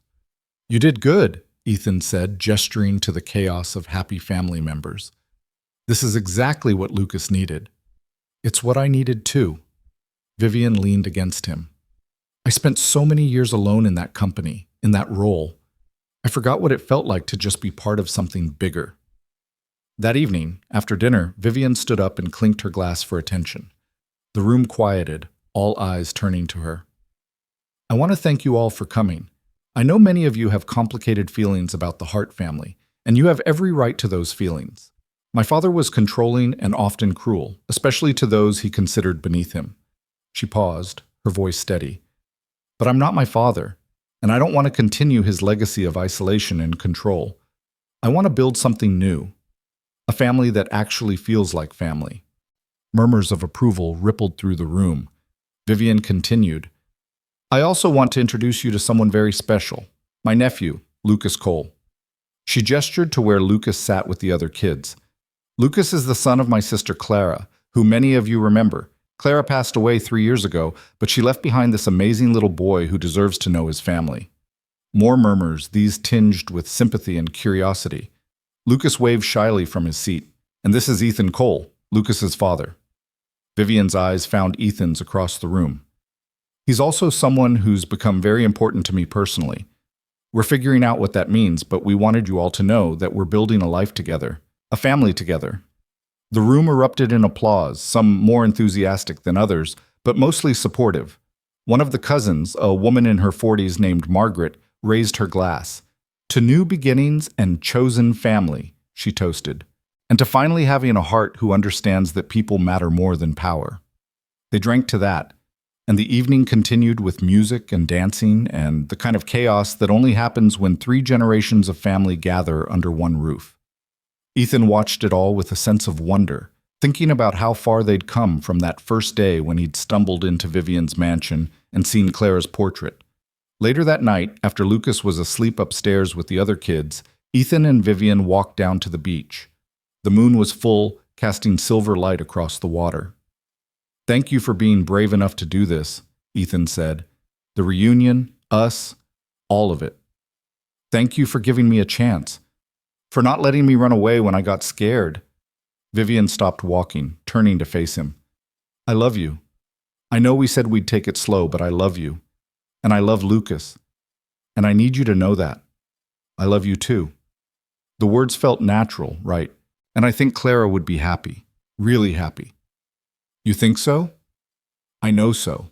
Because she wanted both of us to build real lives, to find real love. And somehow we found it with each other." Ethan pulled Vivian close. "She brought us together, in a way. One last gift." They stood on the beach holding each other, the waves gentle against the shore, and everything felt complete. Not perfect. There would always be complicated moments, questions from Lucas as he got older, grief that surfaced unexpectedly, but complete in the way that mattered. The next morning, Ethan woke early and walked down to the beach alone. He needed to do something he'd been putting off, something that felt necessary before fully moving forward. He found a quiet spot and pulled out his phone, opening the photos of Clara. There were hundreds of them, their wedding day, Lucas's birth, random snapshots of their life together. He looked through them all, really looked, letting himself remember and grieve and be grateful. "I hope you can see this," he said quietly to the waves, to the sky, to wherever Clara might be. "I hope you know that Lucas is okay. More than okay. He's thriving. And I think you'd like what Vivian and I are building. She's good for him. Good for both of us." He paused, feeling foolish talking to empty air, but needing to say it anyway. "I'm going to tell him the truth when he's ready. About who you really were, about the family you came from, about why you made the choices you made. But I'm also going to make sure he knows how much you loved him. How much you loved us both." Ethan's voice cracked. "Thank you for Lucas. Thank you for the 7 years. And thank you for Vivian, even if you didn't mean it that way." He sat there as the sun rose, feeling a weight lift that he'd been carrying for 3 years, not the grief, that would always be there, a part of him. But the guilt, the sense that moving forward meant betraying the past. Clara had given him permission to be happy. It was time to accept that gift. When he returned to the house, Lucas was up and eating breakfast with a group of kids his age. Vivian was in the kitchen making coffee, her hair still messy from sleep. She smiled when she saw him, and Ethan's heart did that flip. It always did now when she looked at him like that. "Good walk?" she asked. "Yeah, I needed to say goodbye." At her questioning look, he explained, "To Clara. Not forever, but to the version of grief that was keeping me stuck. I'll always miss her, always love what we had, but I'm ready to love what we have too." Vivian set down her coffee and kissed him, soft and sweet. "I'm ready too." Lucas wandered into the kitchen, followed by two kids his age. "Daddy, Aunt Vivian, can we go swimming later, please?" "Sure, buddy." And Marcus asked if you're getting married. "Are you?" Ethan and Vivian exchanged glances, both trying not to laugh at the blunt question. "We haven't talked about that yet," Vivian said. "Would it bother you if we did?" "No, but if you get married, does that mean we'd move to the big house?" Lucas looked torn between excitement and concern. "Because I like our apartment. It's small, but it's home." "We'd figure it out together," Ethan promised. "All three of us. Because we're a family now, and families make big decisions together." "Okay, can I have more pancakes?" Crisis averted, Lucas returned to his breakfast. Ethan and Vivian stood in the kitchen, hands linked, watching the chaos of their extended family fill the house with noise and life. "So," Vivian said quietly, "marriage. Is that something you'd want? Eventually?" "Eventually, yeah. When the time is right." Ethan squeezed her hand. "You?" "Eventually sounds perfect." They didn't need to rush. They had time now, time to build, time to grow, time to create something that honored the past while embracing the future. Claire had given them all that, with her careful planning, her hidden accounts, her videos for Lucas. She'd given them each other. That afternoon, as promised, they all went swimming. Lucas splashed in the waves with his newfound cousins while Ethan and Vivian watched from the shore, their feet in the water. "Daddy! Aunt Vivian! Watch this!" Lucas called, preparing to jump a wave. They watched together, applauding his successful jump, and Ethan felt a sense of peace he'd thought he'd never find again. His son was happy, surrounded by family. The woman he loved stood beside him, no longer afraid of what they were building. And somewhere, he hoped, Clara was at peace too, knowing her son would grow up loved and supported and free to be whoever he wanted to be. "Why doesn't Aunt Vivian come anymore?" Lucas had asked weeks ago when Vivian had been avoiding them. The question had been innocent but devastating, proof that her absence left a hole. Now Lucas never had to ask that question. Because Vivian was here, would continue to be here, woven into the fabric of their daily lives in ways that felt natural and right. As the sun set over the vineyard, casting the world in shades of gold and pink, the extended family gathered on the beach for a bonfire. Someone produced marshmallows and graham crackers. Kids ran in circles while adults talked and laughed. Margaret, the cousin who'd toasted earlier, settled next to Ethan. "You're good for her," she said, nodding toward Vivian, who was helping Lucas roast a marshmallow. "I haven't seen her this relaxed since before Jonathan died. Maybe ever." "She's good for us too, for Lucas and me. Clara would approve, I think." She always wanted Vivian to break free of the family expectations, to find something real. Margaret smiled. "Looks like she finally did." Ethan watched Vivian laugh at something Lucas said, her face illuminated by firelight, and thought about the impossible journey that had brought them here. A portrait in a mansion, a DNA test, hidden millions and secret identities, grief and guilt and the slow, careful building of something new. It shouldn't have worked. By all rights, this relationship should have been a disaster, too complicated, too fraught with ghosts and impossible expectations. But somehow, it had become the most natural thing in the world. Two people who'd loved the same woman finding a way to love each other, not despite that shared history, but because of it. Lucas came running over, marshmallow sticky hands reaching for Ethan. "Daddy, we're going to tell ghost stories. Will you come?" "Wouldn't miss it." "And Aunt Vivian?" "I'm coming too." Vivian said, joining them. She looked at Ethan over Lucas's head, her expression soft with love and hope. We're all coming. They walked back to the bonfire together, Lucas between them holding both their hands, and Ethan thought about Clara's final video, about her wish for him to find happiness, for Vivian to have family, for Lucas to know where he came from. She'd given them all of that. One last gift from a woman who'd spent her life running from family only to create something beautiful in her absence. As they sat around the fire, Lucas leaning against Vivian's shoulder and Ethan's arm around both of them, he silently thanked Clara for everything she'd given them. The obvious gifts: Lucas, the financial security, the introduction to Vivian, but also the harder gifts, the lesson that love wasn't about perfection, but about showing up. The understanding that family could be chosen as well as born. The permission to move forward without forgetting the past. The ghost stories started, kids shrieking with delighted fear, while adults laughed and added details. Stars began to emerge overhead. The same constellations Clara had shown Lucas, the same sky that connected their past to their present. And there, on a beach in Martha's Vineyard, surrounded by family both old and new, Ethan Cole finally understood what Clara had known all along. That freedom wasn't about running away. It was about choosing, every day, to build a life worth living. To love honestly, parent fully, and let yourself be loved in return. She'd done that. And now, with Vivian by his side and Lucas in his arms, Ethan was doing it too. Not replacing what he'd lost, but honoring it by creating something new, something real, something free, something that felt, at last, like coming home.